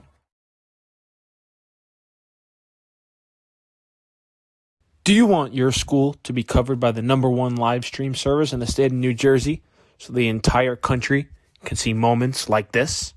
We play once again. Free kick coming for the Mountaineers. Short shot on goal. And post in! West Orange gets the goal, and they win. They take down the #2 ranked Seton Hall Pirates. Bullock takes the snap. He's going to take it himself. Barreling towards the goal line, and he's in. Carriage Bullock from 3 yards out, and the Marauders lead it 20-7. Or be a witness to championships like these? Montclair are state sectional champions.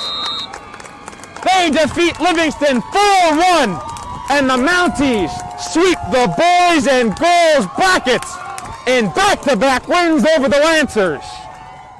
3-2, there goes the runners. Swing on and miss, strike 3. That does it. The Cranford Cougars are the Last Dance World Series champions. Or have exclusive interviews with players and coaches. Maroon and Silver star pitcher Teague Mulcahy. I'm here with Cranford star Ryan Jaros. We're with the Bergen Crusaders star of the game, Luis De La Cruz. Here with West Orange head coach Doug Nevins. And all right, now here with star goalkeeper Nikolai Matthews of this West Orange Mountaineer team. Nikolai. We're with Claire Manning after Montclair picks up a 4-1 win over Livingston. I'm here with Molly Brumback, the goalkeeper. Molly, what was today like? Here with West Orange girls varsity coach Sean DeVore. Then join the D1 Media Pro team, New Jersey's #1 live streaming service. You can see the future of the Duke and North Carolina rivalry on D1 Media Pro.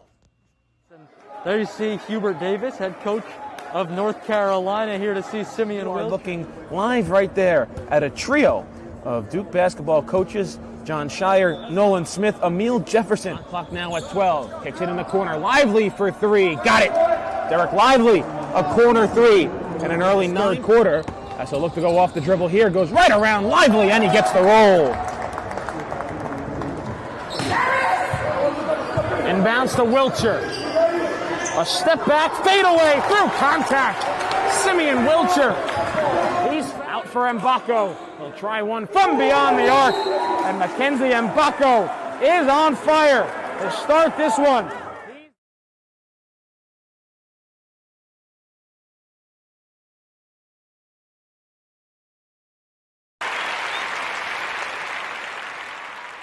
The Marauders go back to their bread and butter. Their 3 offensive touchdowns today have all been on the ground. They'll go back to the ground here with Slade, and he's untouched into the end zone for a touchdown. Sam Slade. And 21. Missouri under pressure, and he's taken down. Jack Price with the sack. And goes under center. Toss to Thomason, far side, trying to pick up blocks, trying to cut back upfield, and he's in for a Seton Hall Prep touchdown. Hand off, Butler once again, steps through a couple of tackles, spinning the pile, pushing him forward. Is he in? No signal, yes he is, touchdown. Salters will take the snap. Looking to throw deep. He's got a man wide open. It's caught. Justin Mays, a foot race to the end zone. There he goes. Touchdown. 80. Brown. Quarterback sneak to the end zone. He's in. Touchdown Westfield. Gordon back to pass. Gonna throw a deep ball far side. Caught. Touchdown. Touchdown, Blue Knights. Nasir Addison.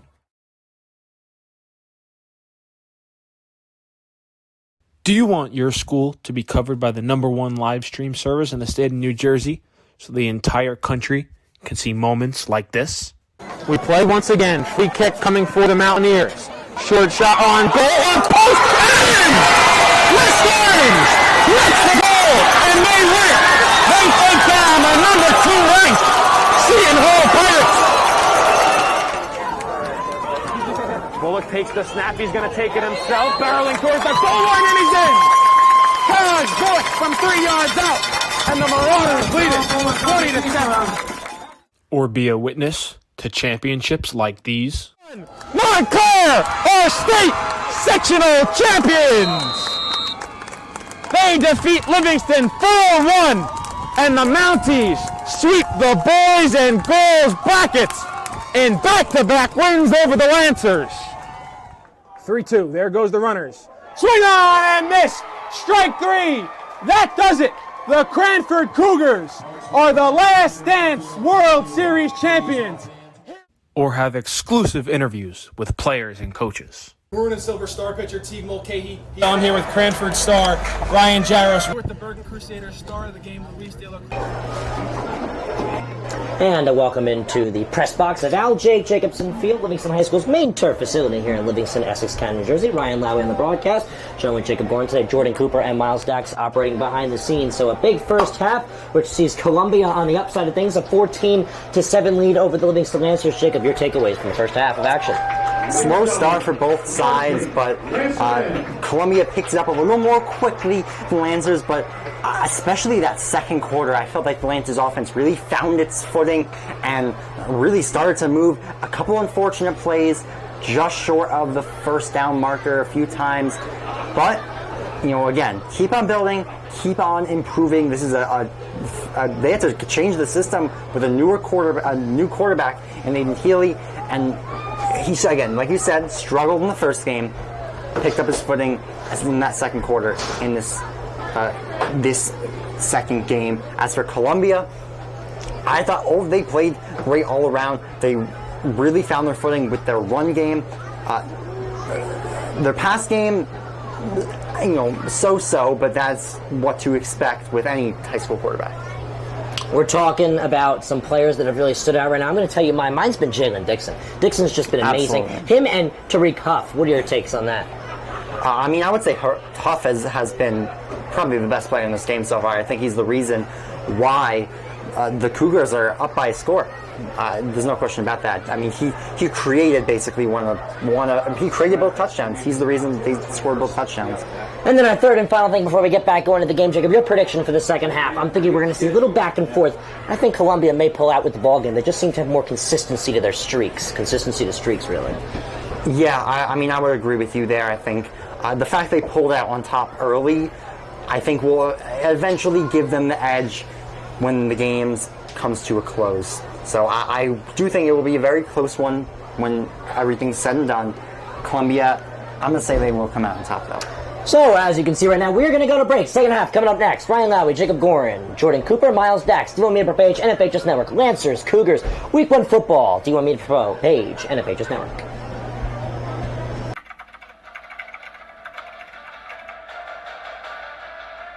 They score! Lloyd attacking and throws it down! Touchdown for St. Peter's! I'm here with Darren Lewis. With Simeon Wilcher. Here with Precious Achua. About doing overtime.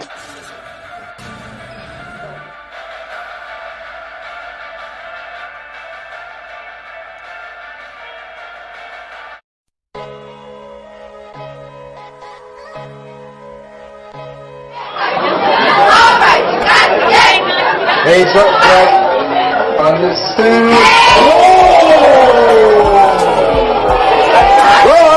Took him and defeated. Horton dribbles into the front court to Khalil Whitney. Going to the basket and the jam.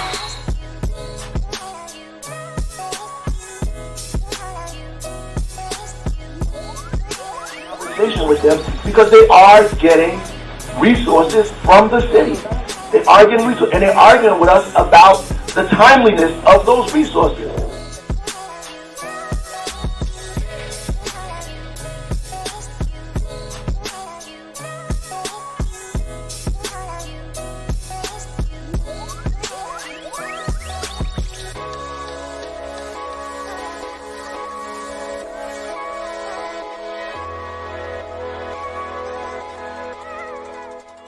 He's going to take it himself for a championship.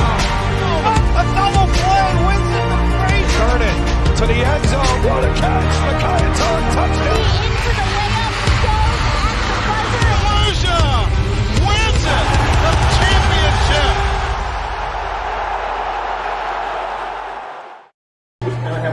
Ensuing second half of action coming up. Columbia has made their way back to their sideline, getting ready for the second half. Livingston walking on real soon. Here on the NFHS Network, a presentation by D1 Media Pro. The Lancers coming to this one with a record of 0-1, and Columbia, this is their first game of the season. Ryan Lowy, Jacob Gorin, Jordan Cooper, and on camera today is Miles Stacks. We're going to start off second half coverage with an update in the Nutley-Bloomfield rivalry. Nutley holds an 8-7 lead over the Bloomfield Bengals.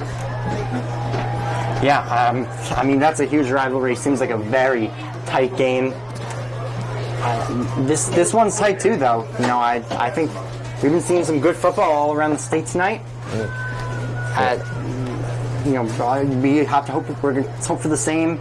The two games that we have tomorrow, Ryan. Yeah, Bloomfield graduated their quarterback Applendap, who had a pretty strong season last year. On the upside of things, a lot of returning players for the Raiders of Nutley, formerly the Maroon Raiders, a Group 3 school. Those teams see each other in a lot of sports as a rivalry, a Group 3, Group 4 rivalry in football with the induction of Group 5 to make the playoff bracket a little different looking. We see those two teams 2 groups away from each other. So Livingston getting ready to hike back onto the football field. Coming up next, second half action. Columbia, Livingston, NFHS Network, D1 Media Pro.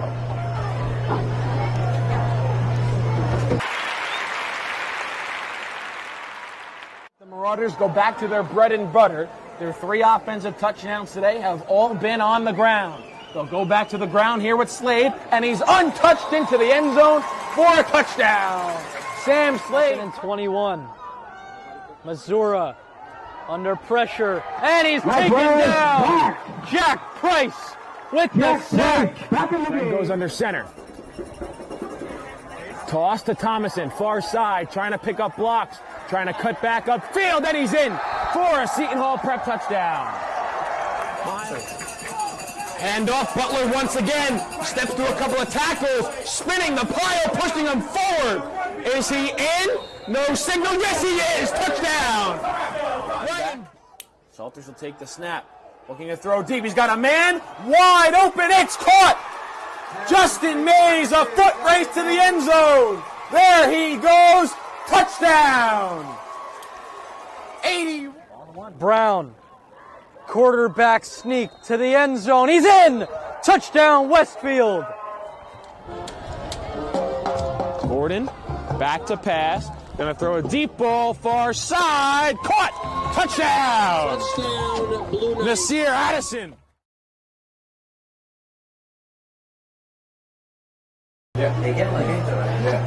14-7, Columbia sees themselves on the upside of a 3-score total ball game here on the NFHS Network, presented by D1 Media Pro in the second annual Trial Blazers Bowl. Last year, the Lancers played tough opponents, had a tough loss against the West Orange Mountaineers in this bowl.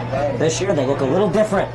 They went down 7-0, off in the hands of a touchdown from Ethan Parlin, and then they were able to bounce back off of a big score from Jaylen Dixon. He opened up the football field to tie the ball game. A quick response to 2 to 3 plays from Tariq Huff himself, running it on and after Dixon saving a massive run the play prior. So we're awaiting the return of the Lancers. Here they come, and oh, Jacob, we're going to have a fun time trying to read their names through the numbers in this dark. It's an announcer's nightmare, but it's also every football player's favorite part of the season. It's It's under the lights action here on the NFHS Network. Here come the Lancers. And here come the Lancers. Aedan Ramos leading them out once again today in honor of his good friend Jay Kessler, who passed away of cancer. The annual Trailblazers Bowl, a fundraiser in an effort to help research cancer.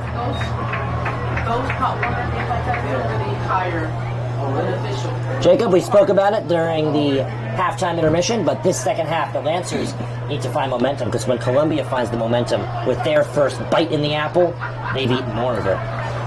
Yeah, it's been a tight game thus far, but Columbia, I think they've just been a little stronger. If they loosen up a little bit, Livingston can definitely grab this game from their hands, but right now, tough to see that happening. It's sports, though. Anything can happen. Still 12 more minute quarters left to play here on the NFHS Network. Lancers warming up. Stay tuned. Coming up next, second half football. Do you want your school to be covered by the #1 live stream service in the state of New Jersey so the entire country can see moments like this? We play once again. Free kick coming for the Mountaineers. Short shot on goal. On post. And West Orange gets the goal, and they win. They take down the #2 ranked Seton Hall Pirates. Bullock takes the snap. He's going to take it himself. Barreling towards the goal line, and he's in.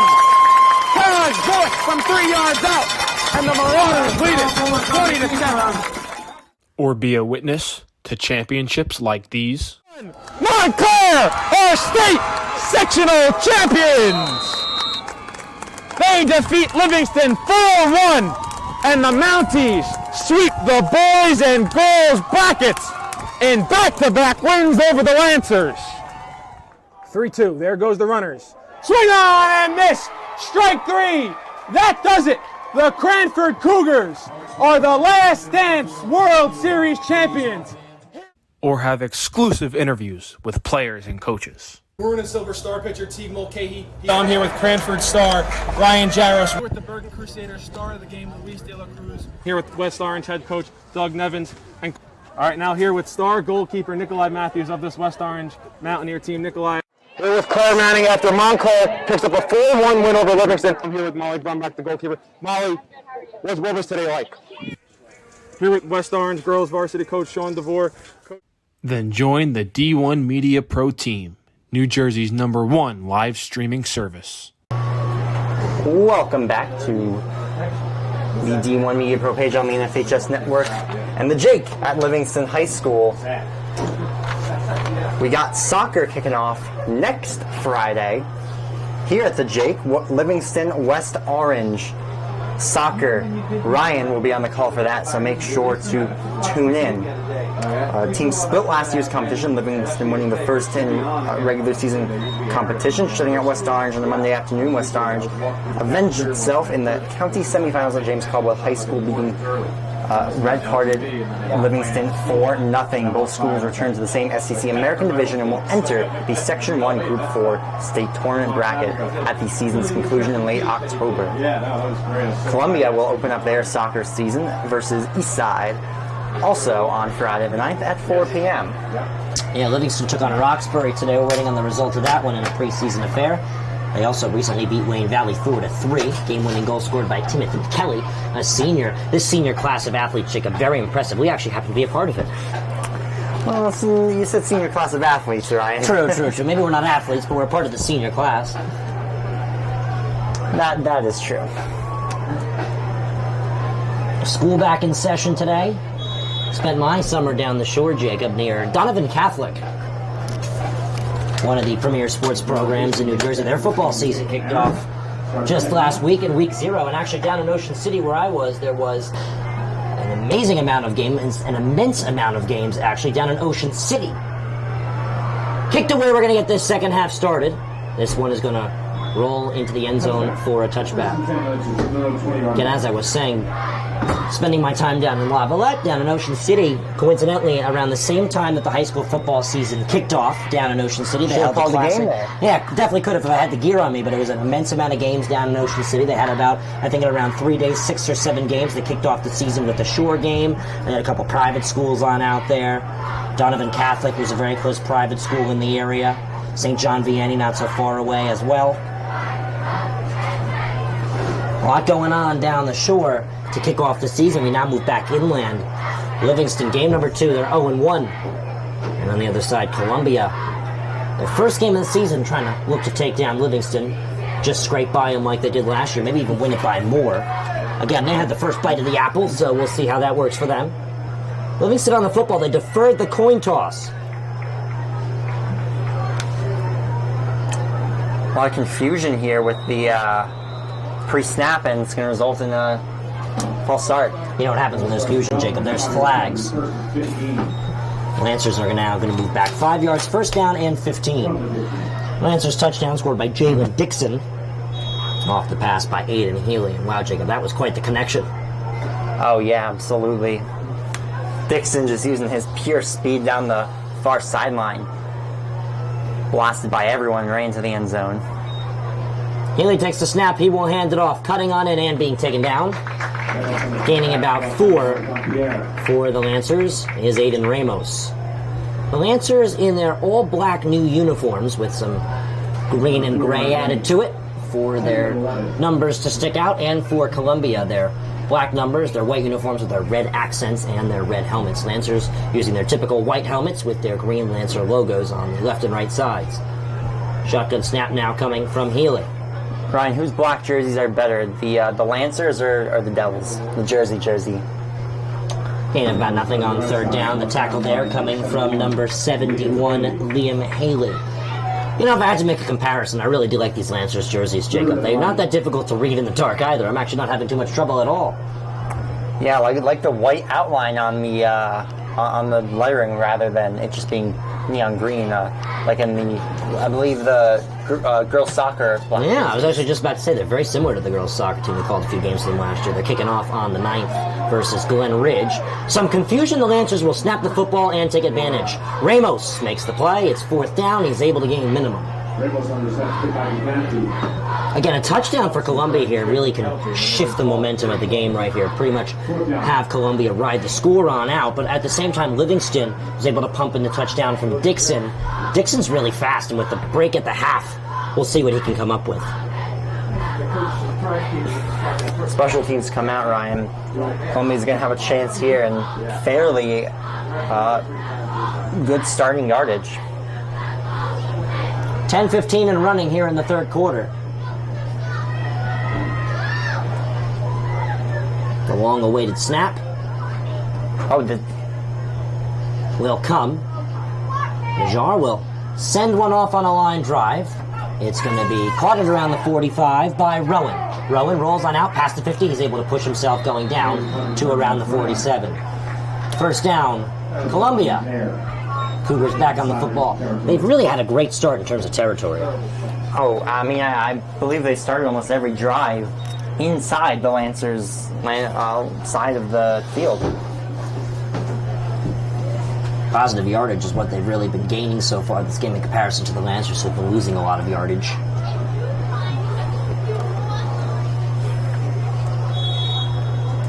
Columbia 5-5 record last year. The Lancers a 3-7 record.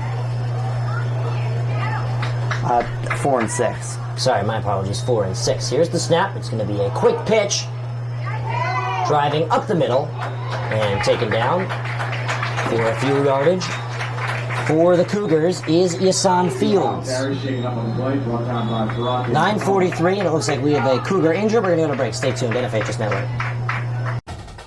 It's hard to get to everything we have going on here. I mean, this high school has so much. And now you're offering the ability to watch those events without having to travel there. My dad travels a lot, so he likes to watch the events. Like if I'm playing a volleyball game and he can't make it, he'll watch it, and he loves it.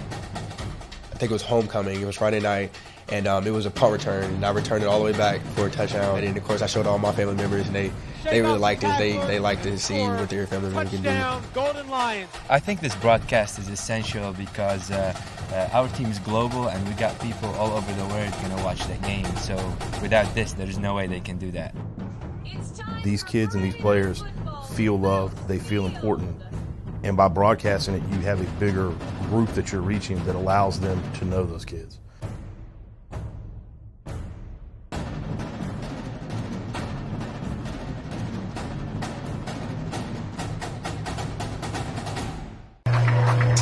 That's your son, Fields, limping off the football field. He's going to need a little help. Tough break now for the Cougars. That's something they don't want to see. It's only their first game of the season of 8.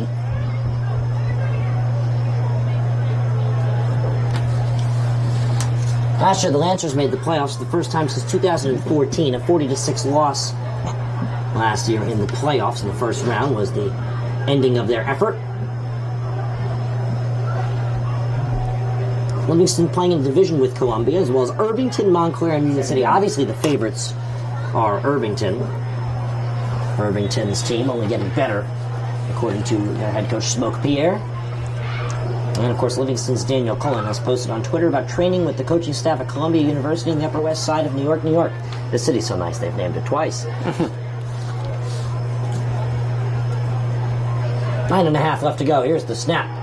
It's a handoff. Rowan, far side. He is dragged down before the line of scrimmage. Nice play there by the Lancers. Rowan's been so elusive all night. Couldn't quite get the acceleration on the outside there. Lancers bring him down. Loss of 3. So now it's 3rd down and 11. Cougars are bumped backwards. Big football coming up this weekend, Jacob. We're seeing Seton Hall Prep continue their run this year after a big win against Delbarton. They're taking on Pope John down at Rutgers University. And then, of course, St. Peter's Prep is taking on St. Anthony's of New York. This one gunned down the field. St. Joseph's Prep of Pennsylvania. That pass is incomplete. It's 4th down. Great adjustment there. Was that Rowan who... the pass was 2. Quite the adjustment there to attempt to make the catch, Ryan. Just couldn't quite come up with it. A little too low. So it looks like Columbia is going to punt the football. This could be big for Livingston, because Livingston can now try and bite the momentum back.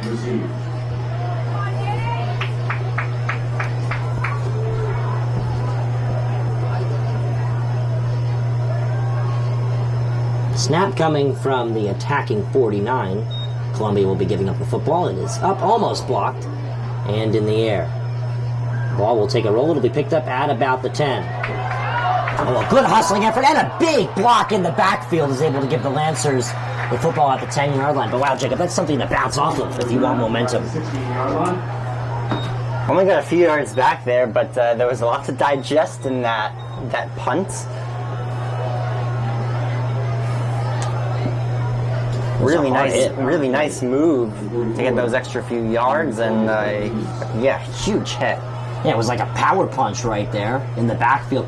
That's something you really want from your line right there, is the protection of your receivers and all that. It really shows discipline on the field and an easier effort for your running back. It's something a lot of people were skeptical about with Marshawn Lynch, was that his line really helped him out a lot. Well, I mean, his line or not, he's still beast mode. Oh, he absolutely was. His comeback is thrilling to watch. And Seahawks fans everywhere are still crying at the thought that they passed it at the 1-yard line in the Super Bowl against the Patriots. We all remember that. That was another Patriots victory. Jet sweep. Oh, that could be a disastrous one. Football is fumbled. It's kicked on up. Who's going to recover it? This could be the Cougars. They would get the ball in the red zone, no doubt. Fumble on the play. We're waiting for the call on the field. Columbia really thinks it's theirs. Yep, they got it. The head official will confirm. He will confirm that the Lancers have the Livingston football. recovered it, I was going to say. That's why you jump on the football, Jacob. It was kicked on the pickup attempt. That football rolls not like a soccer ball. It's not predictable. So the Lancers will retain the football, but a lot of yardage lost there. Under 8 minutes left to play. Yeah, That was an interesting play call. They're definitely both bobbled and always go after the ball, even if you think you don't have a chance, and that is why Livingston retains possession.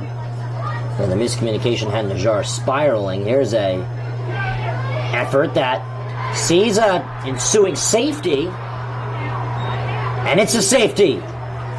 Put 2 on the board for the Columbia Cougars. They take a 16-7 lead. They will get the football back. Now that's something I think the Lancers would rather give up than a touchdown, unless Columbia is able to pull a touchdown out of this punt return.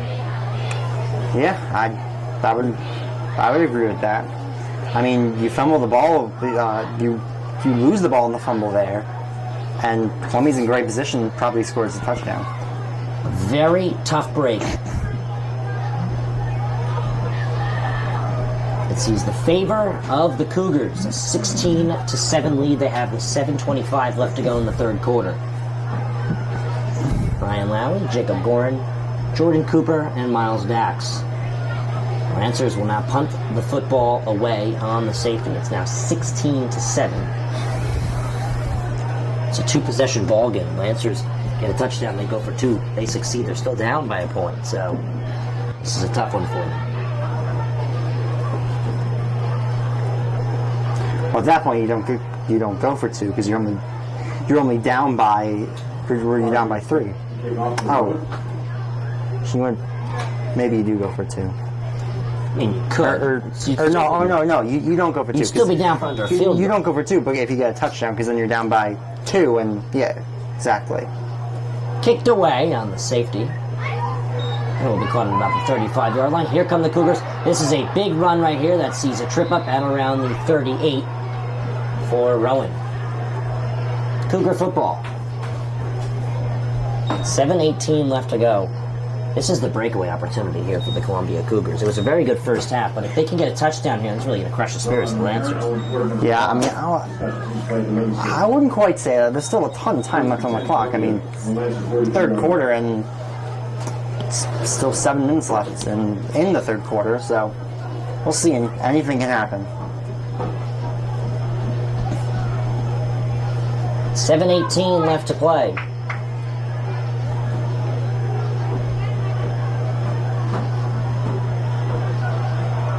Shotgun snap coming from Huff.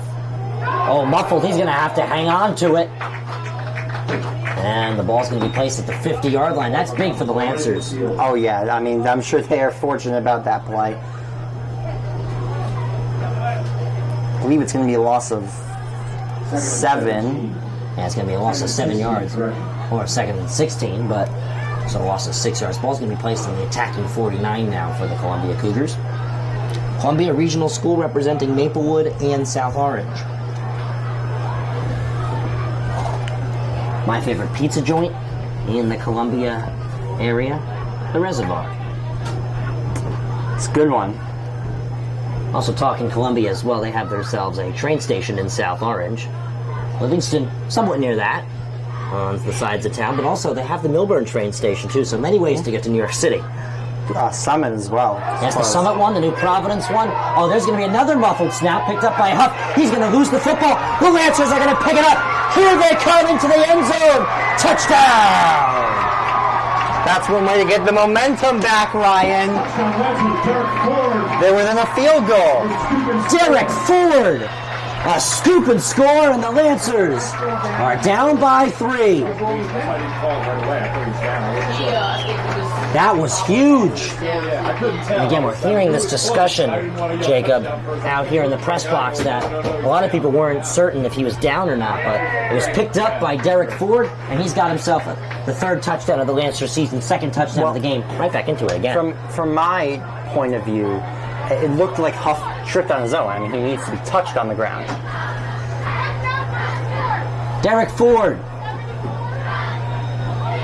6:10 left to go.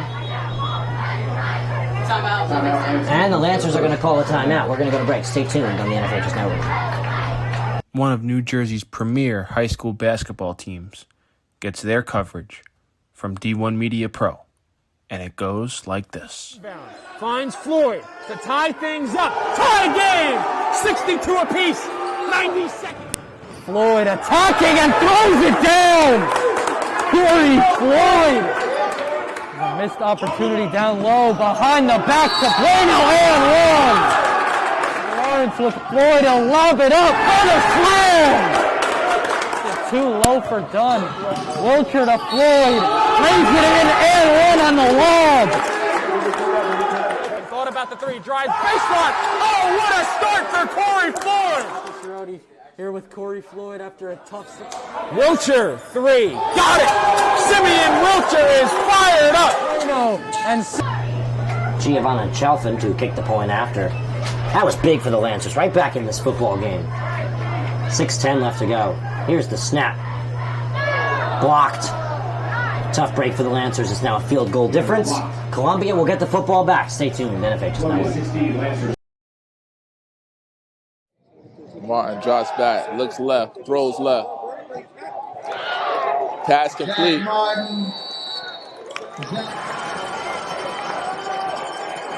Second and 8, Raging Bulls. Play action. It's tossed over the middle. Touchdown.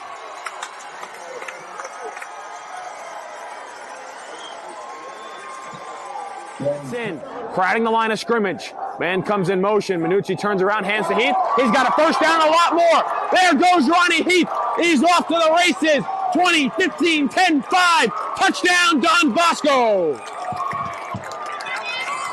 Ball carried by number 5, Ronnie Heath.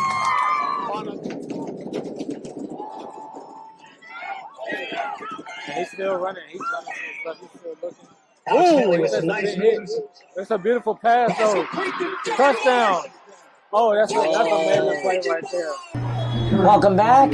Lancers off the touchdown scoop and score by Derek Ford, and now the Lancers will kick it on back. The extra point by Chalfin was blocked out of the hands of the Columbia Cougars. They will receive the football back. It's been a doozy of a football game, back and forth we've seen today. Ryan, I just want to say, those kicks add up. Livingston's had a field goal and an extra point blocked. They make both of those. They're up 17-16. Yeah, you do that math. It's a tough break for the Lancers. This one's kicked on up, and it is caught by Rowan. Rowan from about the 10. He's going to get his wheels going. He's going to go far side. He's going to find a lane. Rowan, flags in the backfield. This could be an illegal block. He's taken down at about the 40-yard line. We're going to wait to see what it is. So Lorenz Najjar on the tackle for the Lancers. Jacob, this is the pace of the game, slowing down a lot. Oh, absolutely. I mean, it feels like we should be farther than 7 or 6 minutes into the third quarter. You want to do some laughing statistics right now. Tomorrow, 2 games scheduled in a 2-hour and 15-minute time span. We started at 6:30. Tomorrow's first game is starting at 6. I don't really think it's really possible for football games at any level to really finish within a 2-hour time. So it's really tough. It's going to be a stretch, but they'll make it work. Then they'll find a way. Yeah, last year we had a great time at Montclair State University for the Zone 6 kickoff. West Orange took on St. Peter's in their annual Week 1 football game, a victory for St. Peter's Prep every year, and they're no longer playing that football game. And you wonder why the public schools are playing the private schools. It's the PowerPoints. Oh, yeah, I mean, absolutely. You beat your public school, you beat that private school, you move up higher and higher. PowerPoints galore. You almost secure yourself a playoff spot, Week 2, Week 3. Here's a handoff, and they're saying the football might have came out. We're going to see. Lancer football! Look at how the tides have turned! Another absolutely vital play for the Lancers. That's another fumbled snap for Columbia. That's I believe the 3rd in a row. And Livingston, deep in offensive territory, will have the ball now and a chance to take the lead. Wow, Jacob, the Lancers get the football back. The ball is placed on the 10-yard line. These tides are shifting left and right. This is the Lancers' opportunity to take their first lead of the season in their second game of the season. See if Healy can get it done. Touchdowns for the Lancers today from Dixon on the offense and Ford on the scoop and score. Lancers get the football back. Here's a handoff. And the running back is taken down. That looks to be Aedan Ramos. 5:45 left to go. Jordan Temple on the tackle for the Cougars. Slow-moving third quarter, Jacob. An anticipated exciting fourth quarter. 3-point difference. A field goal ties this one up. Well, they've had a field goal and an extra point blocked. I was going to say, so grain of salt. I think you're go looking for the touchdown here for the lead. Absolutely. 5:20 left to play. Crowd has simmered down a little bit, but still everybody on their feet. Here's the snap. It's a handoff. Opening up the field. And in for the touchdown! Aedan Ramos! And the Lancers have their first lead over an opponent in the 2022 high school football season. Look at that. A couple fumbles lead to a pair of touchdowns. I wonder here, Ryan, does Matsakis call for 2? I don't know. It might be safe. It looks like he is. The offense is staying out there. They're going for 2. They're looking to go up by 5. Ramos is absolutely pumped up. He's butting heads with Holland. It's an exciting time for the Lancers. They take a lead in game number 2 of their season. Look at that. You go from Dixon to Ford and then to Ramos. It all pieces together with some hiccups in the middle, of course, including a safety, but I would surrender that safety any day of the week if I knew this was an outcome. This is a huge outcome. And the Lancers are going for 2. Healy from the shotgun, far side, pass is caught! 2-point conversion. A big 2 points there, Ryan.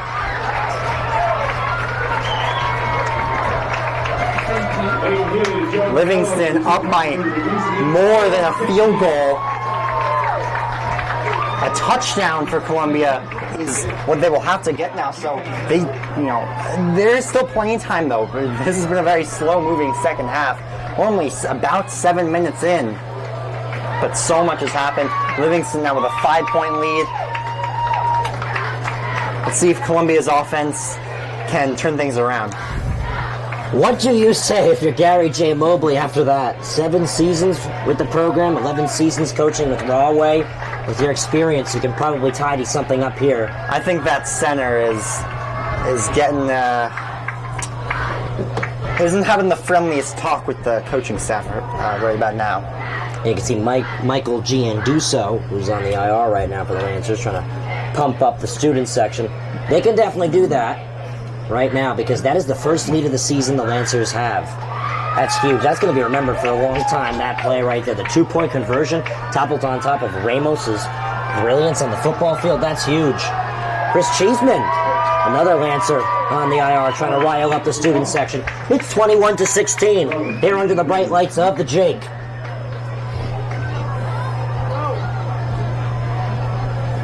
Talk about a momentum swinger in a game filled with momentum. This one kicked off. This one is going to be caught on an angle by Gigante to the 25. Nowhere to go to the 27. 5 minutes left to go in the third quarter. Jacob, turn the page, change the chapter, maybe even change the book. Absolutely, Ryan. You can really feel the tides turning if you are a fan of either team right now. First down for the Cougars. Now, this is the thing the Lancers have to remember. That Cougars team can run the football through Livingston. They've shown it in size. They've shown it in force. The Lancers have to hold on to that one. No reason to get cocky here. Absolutely not. Your defense needs to stand tall right here. No messing around. If you want to win this game, for your community, for Jake Kessler, who the Trailblazers Bowl is all about. Gun down the field. This is a big play. This pass. Oh, it's incomplete. No flags coming in.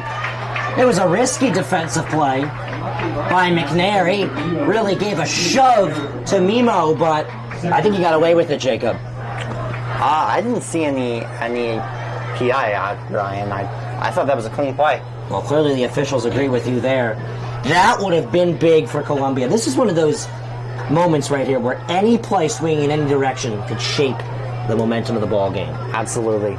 It's been a toss-up. A touchdown gives Columbia the lead right back, so yeah, anything can happen. Absolutely. I wonder if they get a touchdown, do they go for 2 to get up by 7. That would be a smart one, too. Don't forget, Chalfon's extra point expertise is quite impressive. Here's the screen pass to Mimo on the wide receiver screen. He's into attacking territory, brought down at the 46 of Livingston. Excuse me, go up by 3. I apologize. It'd be quite hard to go up by 7 when you're down by 5. Yeah. Big wide receiver screen right there. Mimo showing to be very important for the Cougars throughout the course of this game. Maybe a player of the game nominee. We'll have to see who wins this ball game, but I think we know who we're looking at on the Lancers side. It could be Ramos. It could be Dixon. I mean, it really can go either way. Not only that, Healy is really starting to show his reliability. Pardon me. I was going to say certainly not been a liability. Reliability. 4:45, first down, Cougars. 8:32 p.m. Eastern Time. We're still playing football. Hand off to Aaron. Lancers can be happy about that one. It's a loss of yardage. Taken down behind the line, I believe, loss of 1 or 2. The score is 21-16. Yeah, a touchdown, like I said before, gives Columbia the lead. Well, coming up, the Lancers are at Union City, and they're at Bloomfield.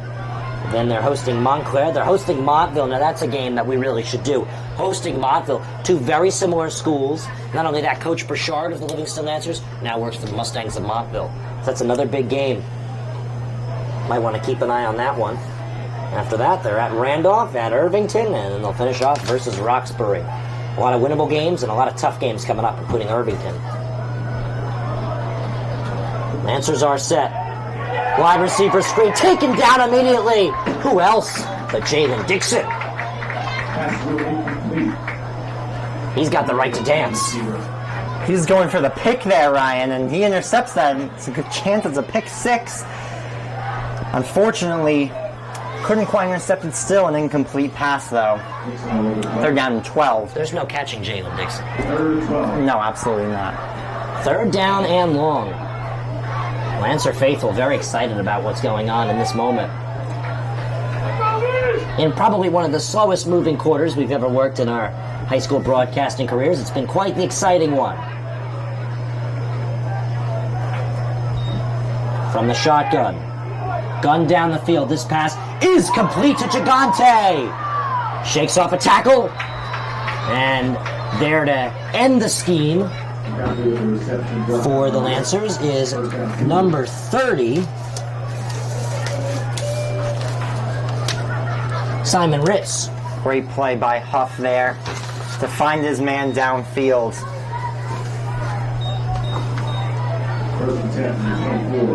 Clock will keep running. 4:15 left to play in the 3rd quarter. 21-16 in this back and forth affair here at the Jake. The snap, the fake handoff, it's a QB run. Opening up the field is Huff. And he's taken down for a gain of a few. That'll run the clock. Or actually, no, sorry, it'll stop at 4:02. And now they will continue the clock, pardon me, for 3:52 left to play here in the 3rd quarter. Nice QB read there by Huff. He's been the MVP of this Columbia team thus far.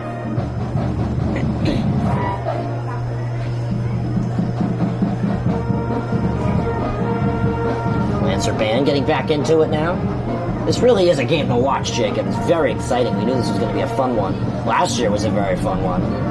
Both games, starting off the efforts, was Columbia and Livingston making the comeback efforts and see if they can come out on the other side. Rowan spins for a few. I'll get the first down. Yeah, he's going to push the chains and do his job.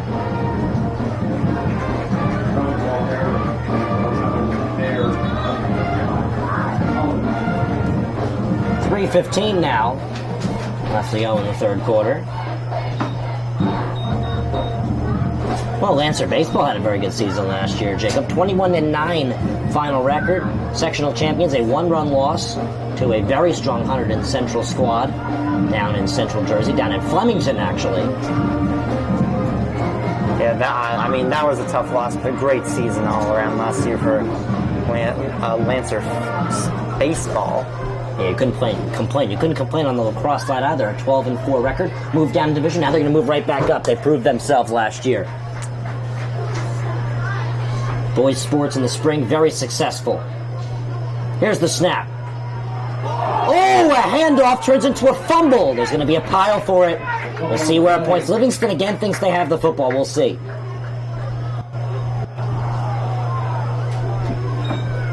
I think Columbia kept it. Yep, they're going to stick it with the Cougars. Again, you want to hold on to that football, Jacob. A fumble. Livingston's been working quickly, and Livingston's been pushing the football, so it's not something you want to play with fire with.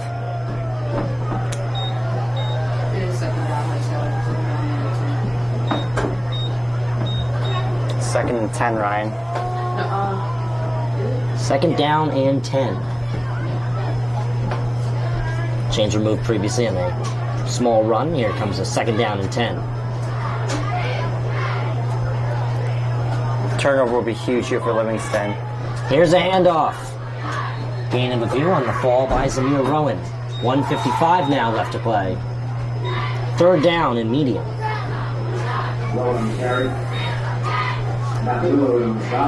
Fourth quarter around the corner. That's a tongue twister, and we have whistles for an injury. Stay tuned on the NFHS Network when the Lancers are down.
1:41 left to play. The injured player looks to be a Lancer. Third down. Third down for the Cougars. 1:35 left to play. Here's the snap. Rolling on out is Huff. Guns went down the field into the end zone for a touchdown. Thor Weinstock with his first touchdown of the season here in game number 1 for the Cougars. And Jacob, look who has the lead back. Yeah, I mean, that was the longest drive of the inning, the quarter. Thinking baseball season in pro sports right now, Ryan. And that was a nice play by Huff. Almost every touchdown he's rolled out, that time rolled out to his right. Great play to find Weinstock in the end zone. And they are just going to kick the extra point, Ryan, which means Lancers field goal. Well, the kick is up and it is good. That is something that has been very reliable for the Columbia Cougars. It has been Charlie Morrison and the extra point. They have a 23-21 lead. Lancers on the football next. 1:25 left to go in the third quarter. Stay tuned to NFHS Network. You can see the future of the Duke and North Carolina rivalry on D1 Media Pro. There you see Hubert Davis, head coach of North Carolina, here to see Simeon Will. Looking live right there at a trio of Duke basketball coaches. John Shire, Nolan Smith, Emil Jefferson. Clock now at 12. Kicks it in the corner. Lively for 3. Got it. Derek Lively, a corner 3. And an early third quarter. As he'll look to go off the dribble here. Goes right around Lively, and he gets the roll. Inbounds to Wilcher. A step back, fade away through contact. Simeon Wilcher. He's out for Mbako. He'll try one from beyond the arc. And Mackenzie Mbako is on fire to start this one.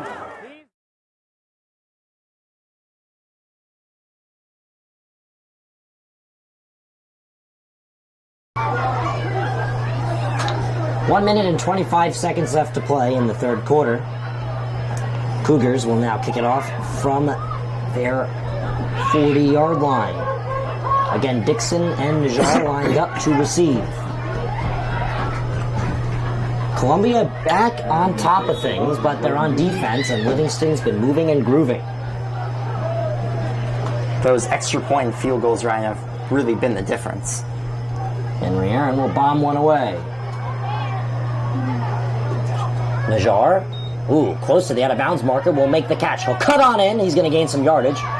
Flags in the backfield as he's able to scrum man over to the 22. Looks like it'll probably be an illegal block, if I'm going to guess. Maybe a holding.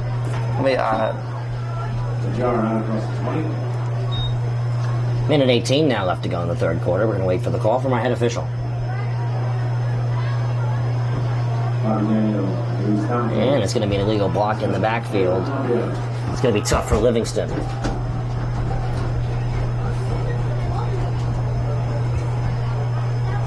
They're going to be deep in their own territory, Ryan, but still time. I mean, you have the whole fourth quarter now. Just got the defense has to hold up. Remember to tune in tomorrow as well. Of course, doubleheader. Very excited for that one. Now again, the second game, Montclair and West Orange, the marquee game scheduled for 8:15. I have a feeling we'll be starting at 9:30, and being done at around midnight, maybe 1 a.m., but still tune in. We'll have some fun from Montclair State University. Stay up with us. Handoff. Ramos cuts the corner. Ramos with the first down to the 24. Ramos is having quite the third quarter. He's been finding the lanes for the Lancers. Tunnel vision.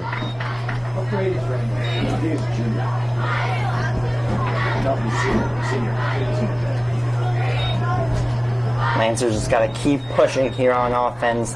Keep trying to force those runs up the middle. Find men open. Looks like this is going to be a handoff here. Here's the play. It's going to be a handoff once again. Healy will give it away. And looks like nothing. We'll knock him down at the line of scrimmage. 50 seconds now left to play in the third quarter here on the D1 Media Pro page on the NFHS Network. All right, shifting over to pro sports a little bit. The NFL starts up a week from today. We're getting ready for real-time football. You got your fantasy team ready? I have one draft done of 2. Healy will throw the ball. It's going to be a design throw, and the pass is incomplete to McNair.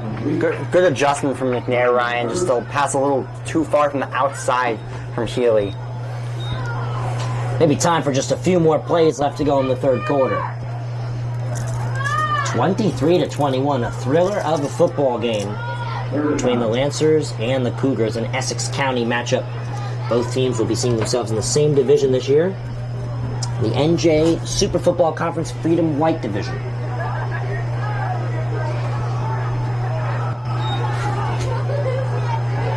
Design pass again to McNair. From the middle of the field, the receiver will run on in and get to about the 42. It's a Lancers first down. Good yardage to start off the fourth quarter. Really nice play there. McNair, the actual yardage of the quarterback to the receiver, not that much, but he had blockers and he got the first down. You just keep getting plays like that, and eventually you'll get in range where you'll be able to get a score possibly. A Ramos handoff. Look at him go. Past the half marker. That's a good way to get into the fourth quarter when you're down by just a possession. Fourth quarter action coming up next. A barn burner. Columbia 23, Livingston with the football 21. Stay tuned for the fourth quarter on the NFHS Network. You can see the future of the Duke and North Carolina rivalry on D1 Media Pro. There you see Hubert Davis, head coach of North Carolina, here to see Simeon We're Wills. looking live right there at a trio of Duke basketball coaches. John Shire, Nolan Smith, Emil Jefferson. Clock now at 12. Kicks it in the corner. Lively for 3. Got it. Derek Lively, a corner 3. And an early third quarter. As he'll look to go off the dribble here. Goes right around Lively, and he gets the roll. Inbounds to Wilcher. A step back, fade away, through contact. Simeon Wilcher. He's out for Mbako. He'll try one from beyond the arc. And Mackenzie Mbako is on fire to start this one.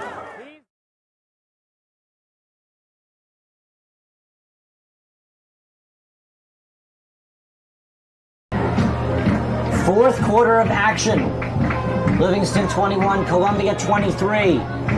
It's the last heave of this back and forth effort. Band playing Party Rockers around. Yes, good time to get excited. Party Rock anthem. Here's the snap. And a few yards gained for the Lancers there. Aedan Ramos on the handoff. Wow, what a third quarter Aedan Ramos had, Jacob. That was impressive, Ryan. I mean, he was just bullying his way through this Columbia defense. Really showing off his talent. First down, Lancers. So it's a Lancers first down. They will move the chains. Yep, they will move the chains with a 11:50 left to go.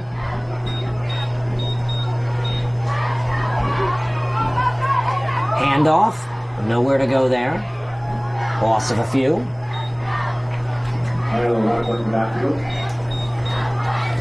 Oh, so the cheerleaders are now holding each other up in the air. Very talented, very impressive. I would be terrified if I was being held up by my feet like that. I don't know how you Jacob, remember when I told you I went down the shore this summer? Yes. I went to the boardwalk, I went on the rides, but you know what made them more fun and you know what does not give me a fear of heights? The fact that I'm actually strapped in. Exactly. You're not strapped in, they're being held by the feet. Yeah. Well, it's impressive, it's well coordinated. Quick pitch. Not much space there for any yardage to be gained from Maiello. Minute through this fourth quarter, moving at a little bit quicker of a pace than the third quarter. This is going to be a very exciting, down to the end type of football game. It's likely we'll not see this football game end in a simple run or a knee. It's going to be a last-second heave kind of game. Absolutely. We saw that with the Giants and the Jets in their preseason effort. It's always fun watching those two teams play each other in the preseason. Gun down the field, out of bounds, and caught on the Lancers sideline. I think Dave Cullen, AD caught that. Was that Coach Cullen, the athletic director? I'm not sure. We're really trying to eye it down and figure out who it is. I'm not sure it was him. Looks like a member of the staff. Yes, yeah, I believe you're correct. From my vantage point, it looked like him. If it was a basketball, Coach Cullen would have caught something 3 times harder than that. Quite the basketball player and the hoops coach he is. Lancers will have to punt it away. This is a very tough break for him. Fourth down. Snap coming from the 50, kick coming from their 35. As Najjar is the last one to check on in for the play. Odd formation here for a punt. Almost blocked. It's a spear punt that's going to take a very tough bounce. Wow, what a handle and what a run. But the ball is fumbled.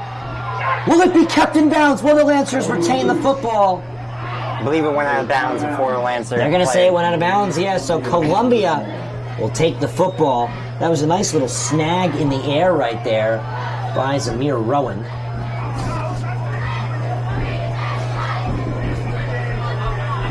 Columbia will get the football. This is really the chance to put the Lancers in a puddle. Yeah, I mean, if you're Columbia here, you have to march downfield, make a statement, and put Livingston in a chokehold. You might want to run, too, because not only does running run the clock, but it's been just really proven to work for them. Absolutely. And the Lancers set to play next week versus Union City. We'll see them tomorrow at Montclair State University at Sprague Field. Here's a handoff to Fields. Not much to gain.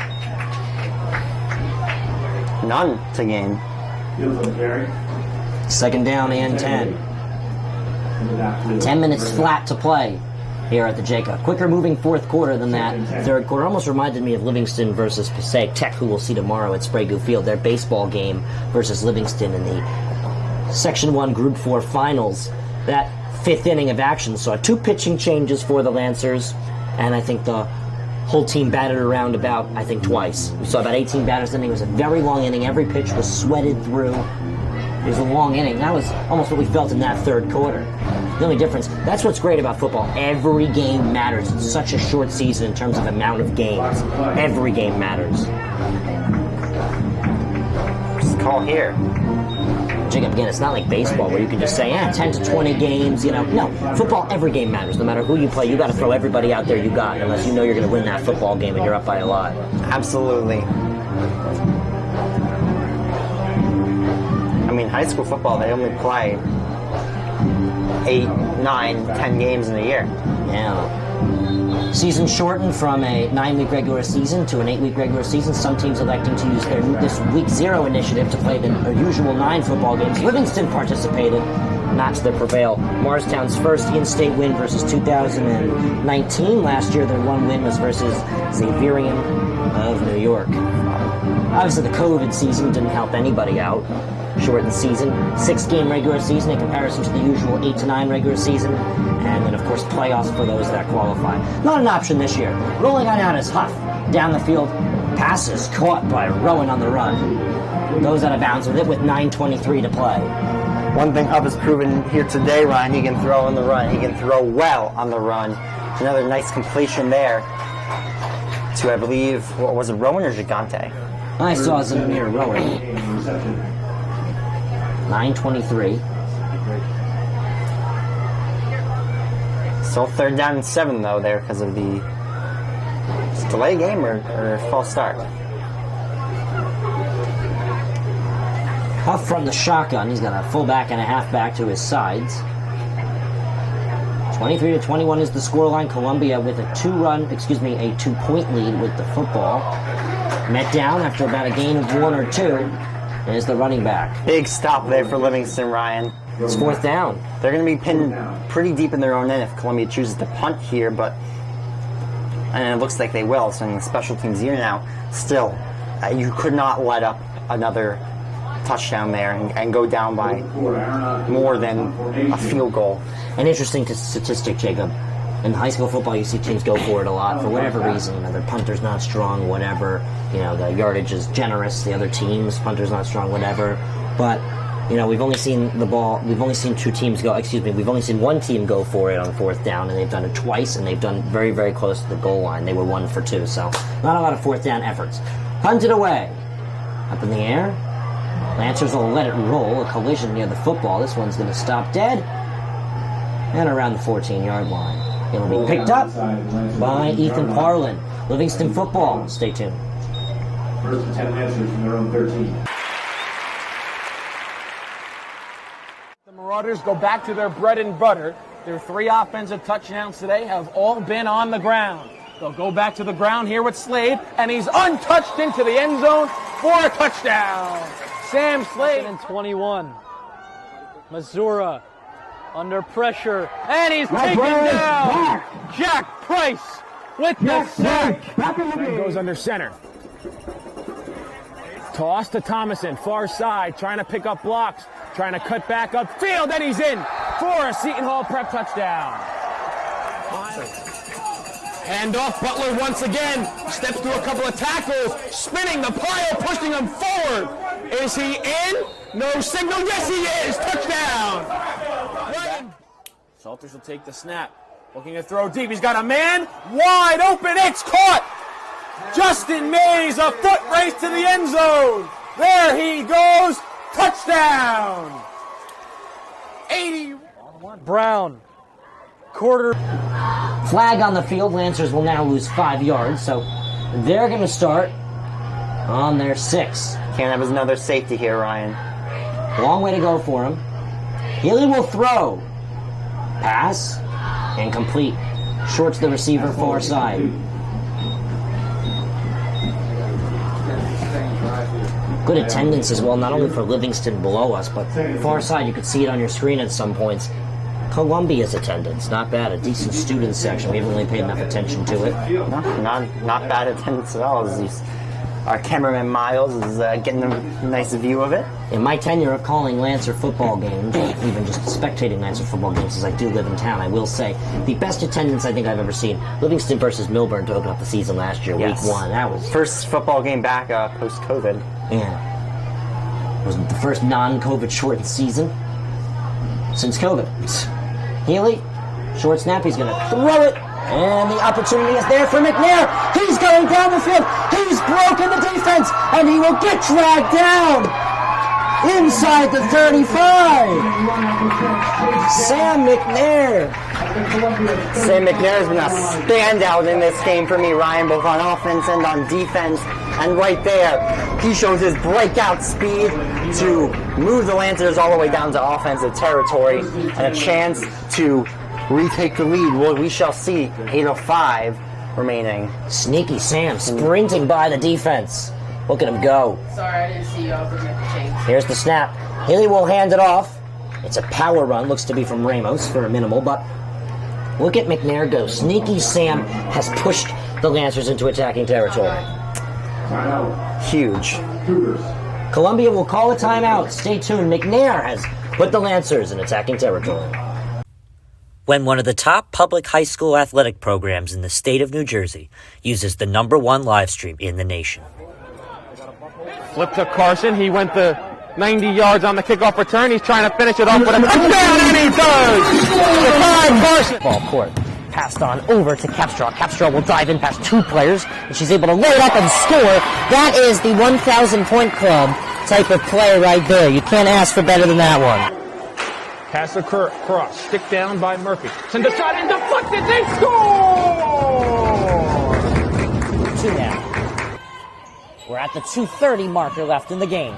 Immaculate go quickly, but it has just costed them a good play there to stay on the West Orange side. Diving in quickly is Capstraw, and she herself is leading West Orange to a comeback. 5. Short shot on goal. Post. West Orange gets the ball, and they win it. They take down the #2 ranked Seton Hall Pirates. What a thrilling game. So a free kick away. 7:50. Lancers quickly off the timeout. Here they come. Healy fakes the handoff to Ramos. Rolls on out. The throw down the field. Oh, is that caught with the pass interference as well? Wow, what a catch. Lorenz Najjar.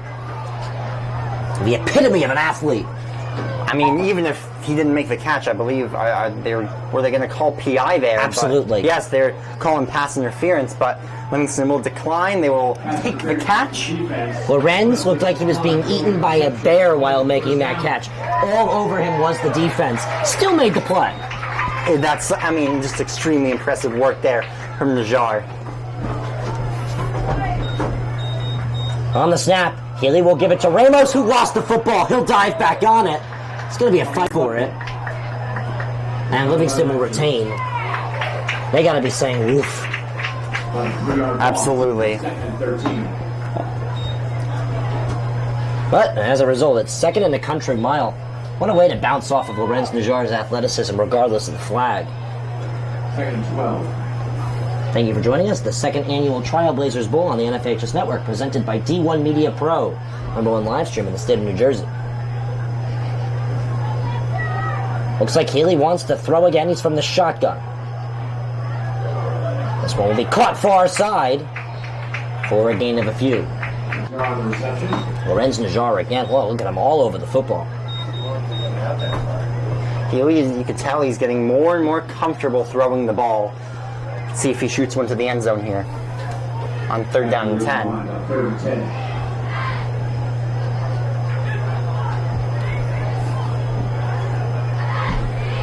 Third down and long for the Lancers. 6:25 left to play. Healy looks to throw again.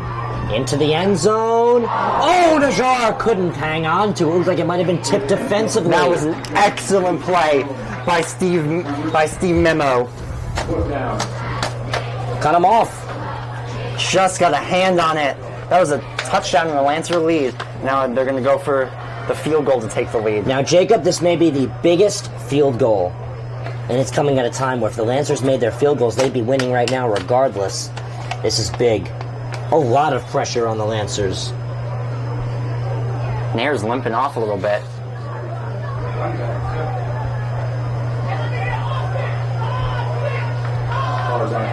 So Austin Carr, the 5th, is getting quite the cheer. No pressure, of course. Definitely not helping him. Lining up his field goal, Ryan. That's the thing about high school football, Jacob. That's where the pressure starts to come on. The snap, the kick, it's up. It's good! The Lancers take the lead! They're up by 1, it's 24-23. Does he pull it through? When he needs to. Lancers take the lead once again, and a huge field goal from Carr. Still 6 minutes and change remaining here, Ryan, in this fourth quarter. Lancers defense needs to hold on here. Wow, that was big. But Jacob, there's still 6 minutes and 12 seconds left to play. As much as you want to party, your defense cannot be tardy. Absolutely not. Look at that band go. They're excited. The Lancers are back on top. It's been quite the game, Ryan. Yeah. Back and forth action. Carr the fifth did not whiff. 24-23. And as a matter of fact, no, he didn't whiff. He was perfect.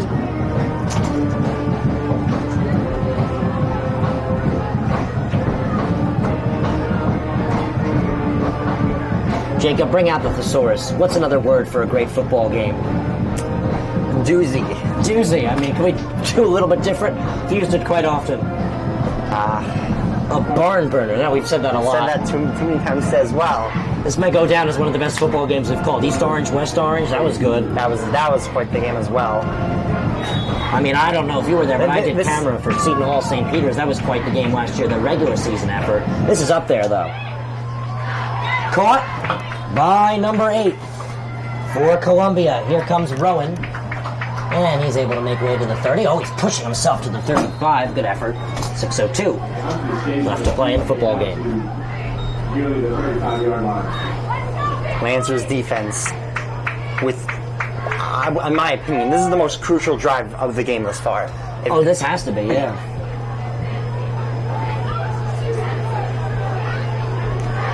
Let's see what Huff and the Cougars can do, though. They've been able to come through almost all game. Jacob, I'll say they've never been wrong when they ran the football today. Yeah, a few fumbles, yeah, a few hiccups, but that's how they really started the game. That's where they picked the fruit. 6:02.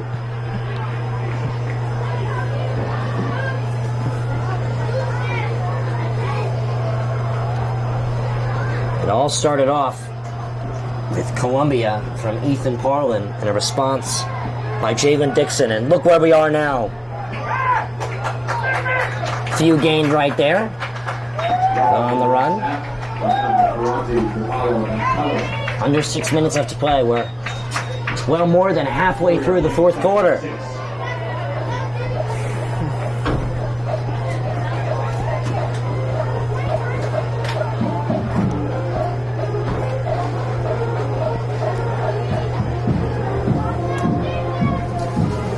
Century is now being played by the band. Big fan of Centuries. Livingston Lancers offensive coordinator is Billy Block. Defensive coordinator, Andrew Shetzko. There goes Amir Rowan.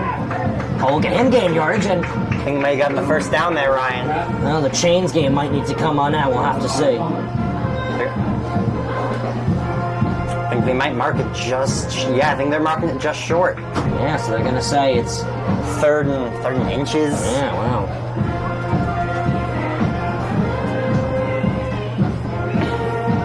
Livingston needs a sack here or something, though.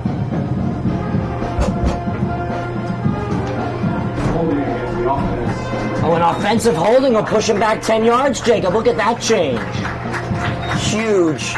Huge momentum shifter there, possibly, Ryan, as now it's 2nd and 16. Oh, they really pushed him back right there. The holding gets rid of those 5 yards, so back from the line of scrimmage. Yeah, back 10. Oh, so they can give him the 5, and then they're going to push him back 10 yards. 2nd down and 10 to go. Under 5 minutes left to play in the fourth quarter.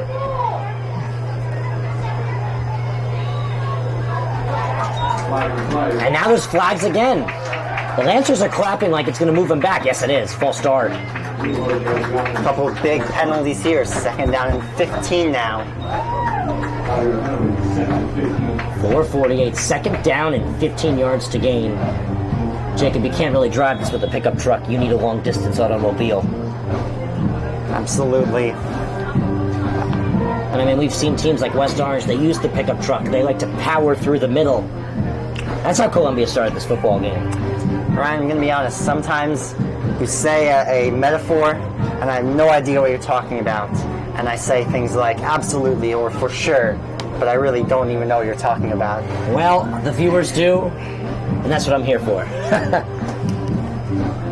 I like it, Ryan. I'm not. Thank you. 4:15. Makes it. Handoff Rowan. Gains about 5, but not enough to gain it all back from those 15 yards worth of combined penalties. Look at that clock run, Jacob. It's moving.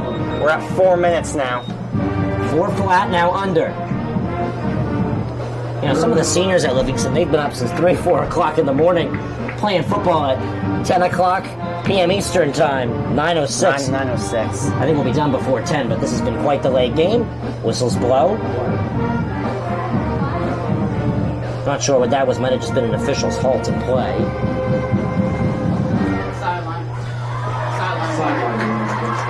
Oh, so Columbia's going to have themselves a sideline warning. It's just a warning. The next one is punishment. Punishable. Yeah, punishable. By penalty. Here's the snap. Huff. Down the field. Oh, This what one a is catch. caught. Yeah, what a catch there by Max Gigante with 3:31. And you went out of bounds there, too. Yeah, might have stopped the clock in the process.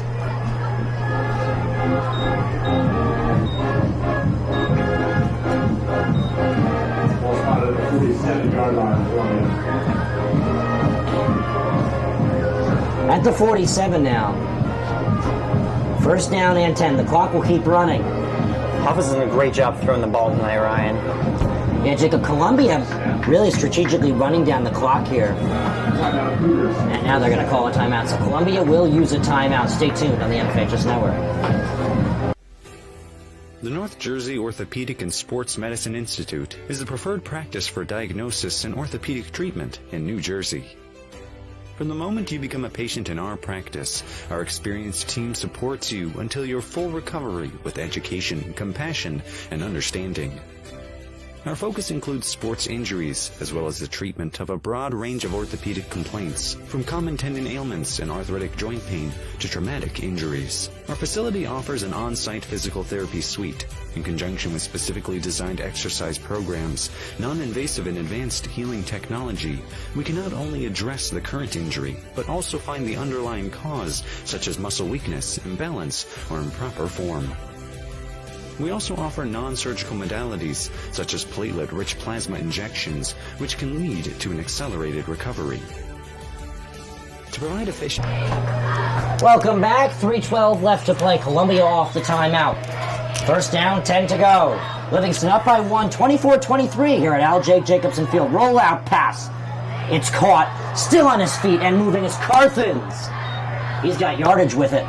3:03, the clock stops. Now, Ryan, what is field goal range for the leg of Henry Aaron? Well, we'll have to see. You know, this is the first game of the season for Columbia. We're just as curious as the rest of the media world, the fans, even some of the parents. So we'll see what's up the sleeve of the 17-year experienced coach of Gary J. Mobley. He's been with Columbia for a while. It was a good season they had last year, 5-5 record.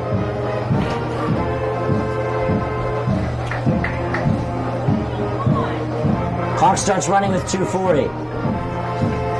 Huff handles a bad snap. He hands it off. Shut down quickly. Henry Aaron goes nowhere. Dancing. That tackle. Jadiel and Chantagui. 2:20 now left to play. That's what you want, Ryan. You want lots of yardage to move this team further out of field goal range and keep that clock running.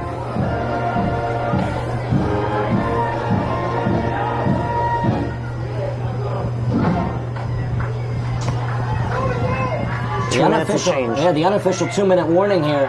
Wide receiver screen, falling down with it. Able to make the catch as the receiver. But that's not really going to do them much. Clock will keep running. Only one timeout remaining for Columbia. Yeah, minimal if nothing that one came up with. 3rd down and 14. One timeout left for Columbia, as you said. Lancers still 2 timeouts left. They're up by 1. That's 95 seconds, Jacob. This would be Livingston's first win of the season and Columbia's first loss, or Livingston's second loss of the season and Columbia's first win. 80 seconds now left to play. Here's the snap. Rolling on out, avoiding a sack, and getting taken down for 4th down. Huff had nowhere to go. Will they go for the field goal now here, Ryan, with a minute to go? And one timeout, they have to. Actually, you know what? They're probably going to go for it. Their best effort here is to call a timeout and talk this one over, because this could be the last play of the ball game of meaning. Lancers can, just sit this one down once they get the football back. Wow. They're not calling the timeout. No, they're not calling the timeout. Austin Carr the 5th cracked this game open. When does he make it? When it counts.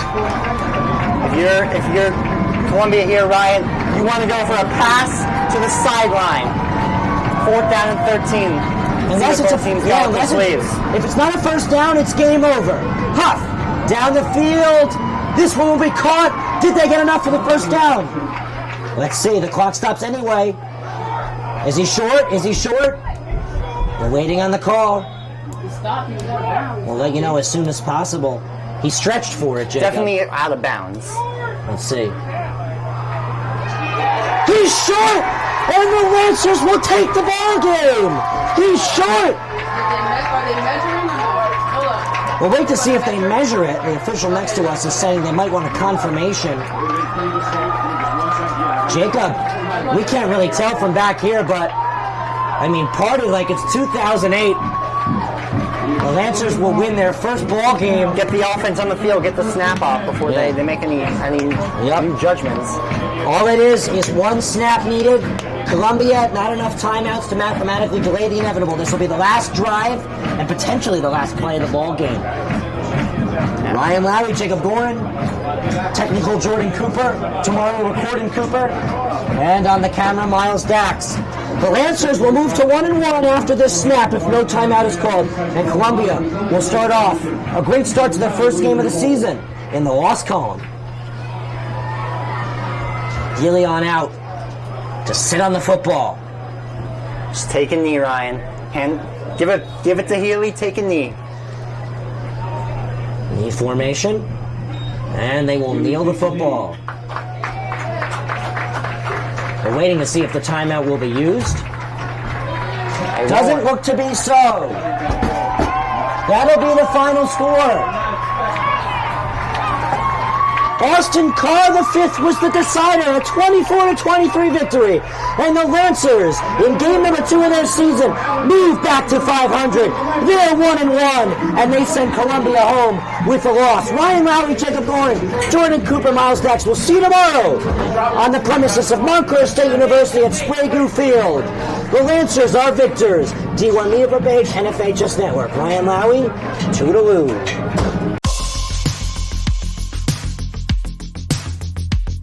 What a game. He's going to take it himself for a championship. A double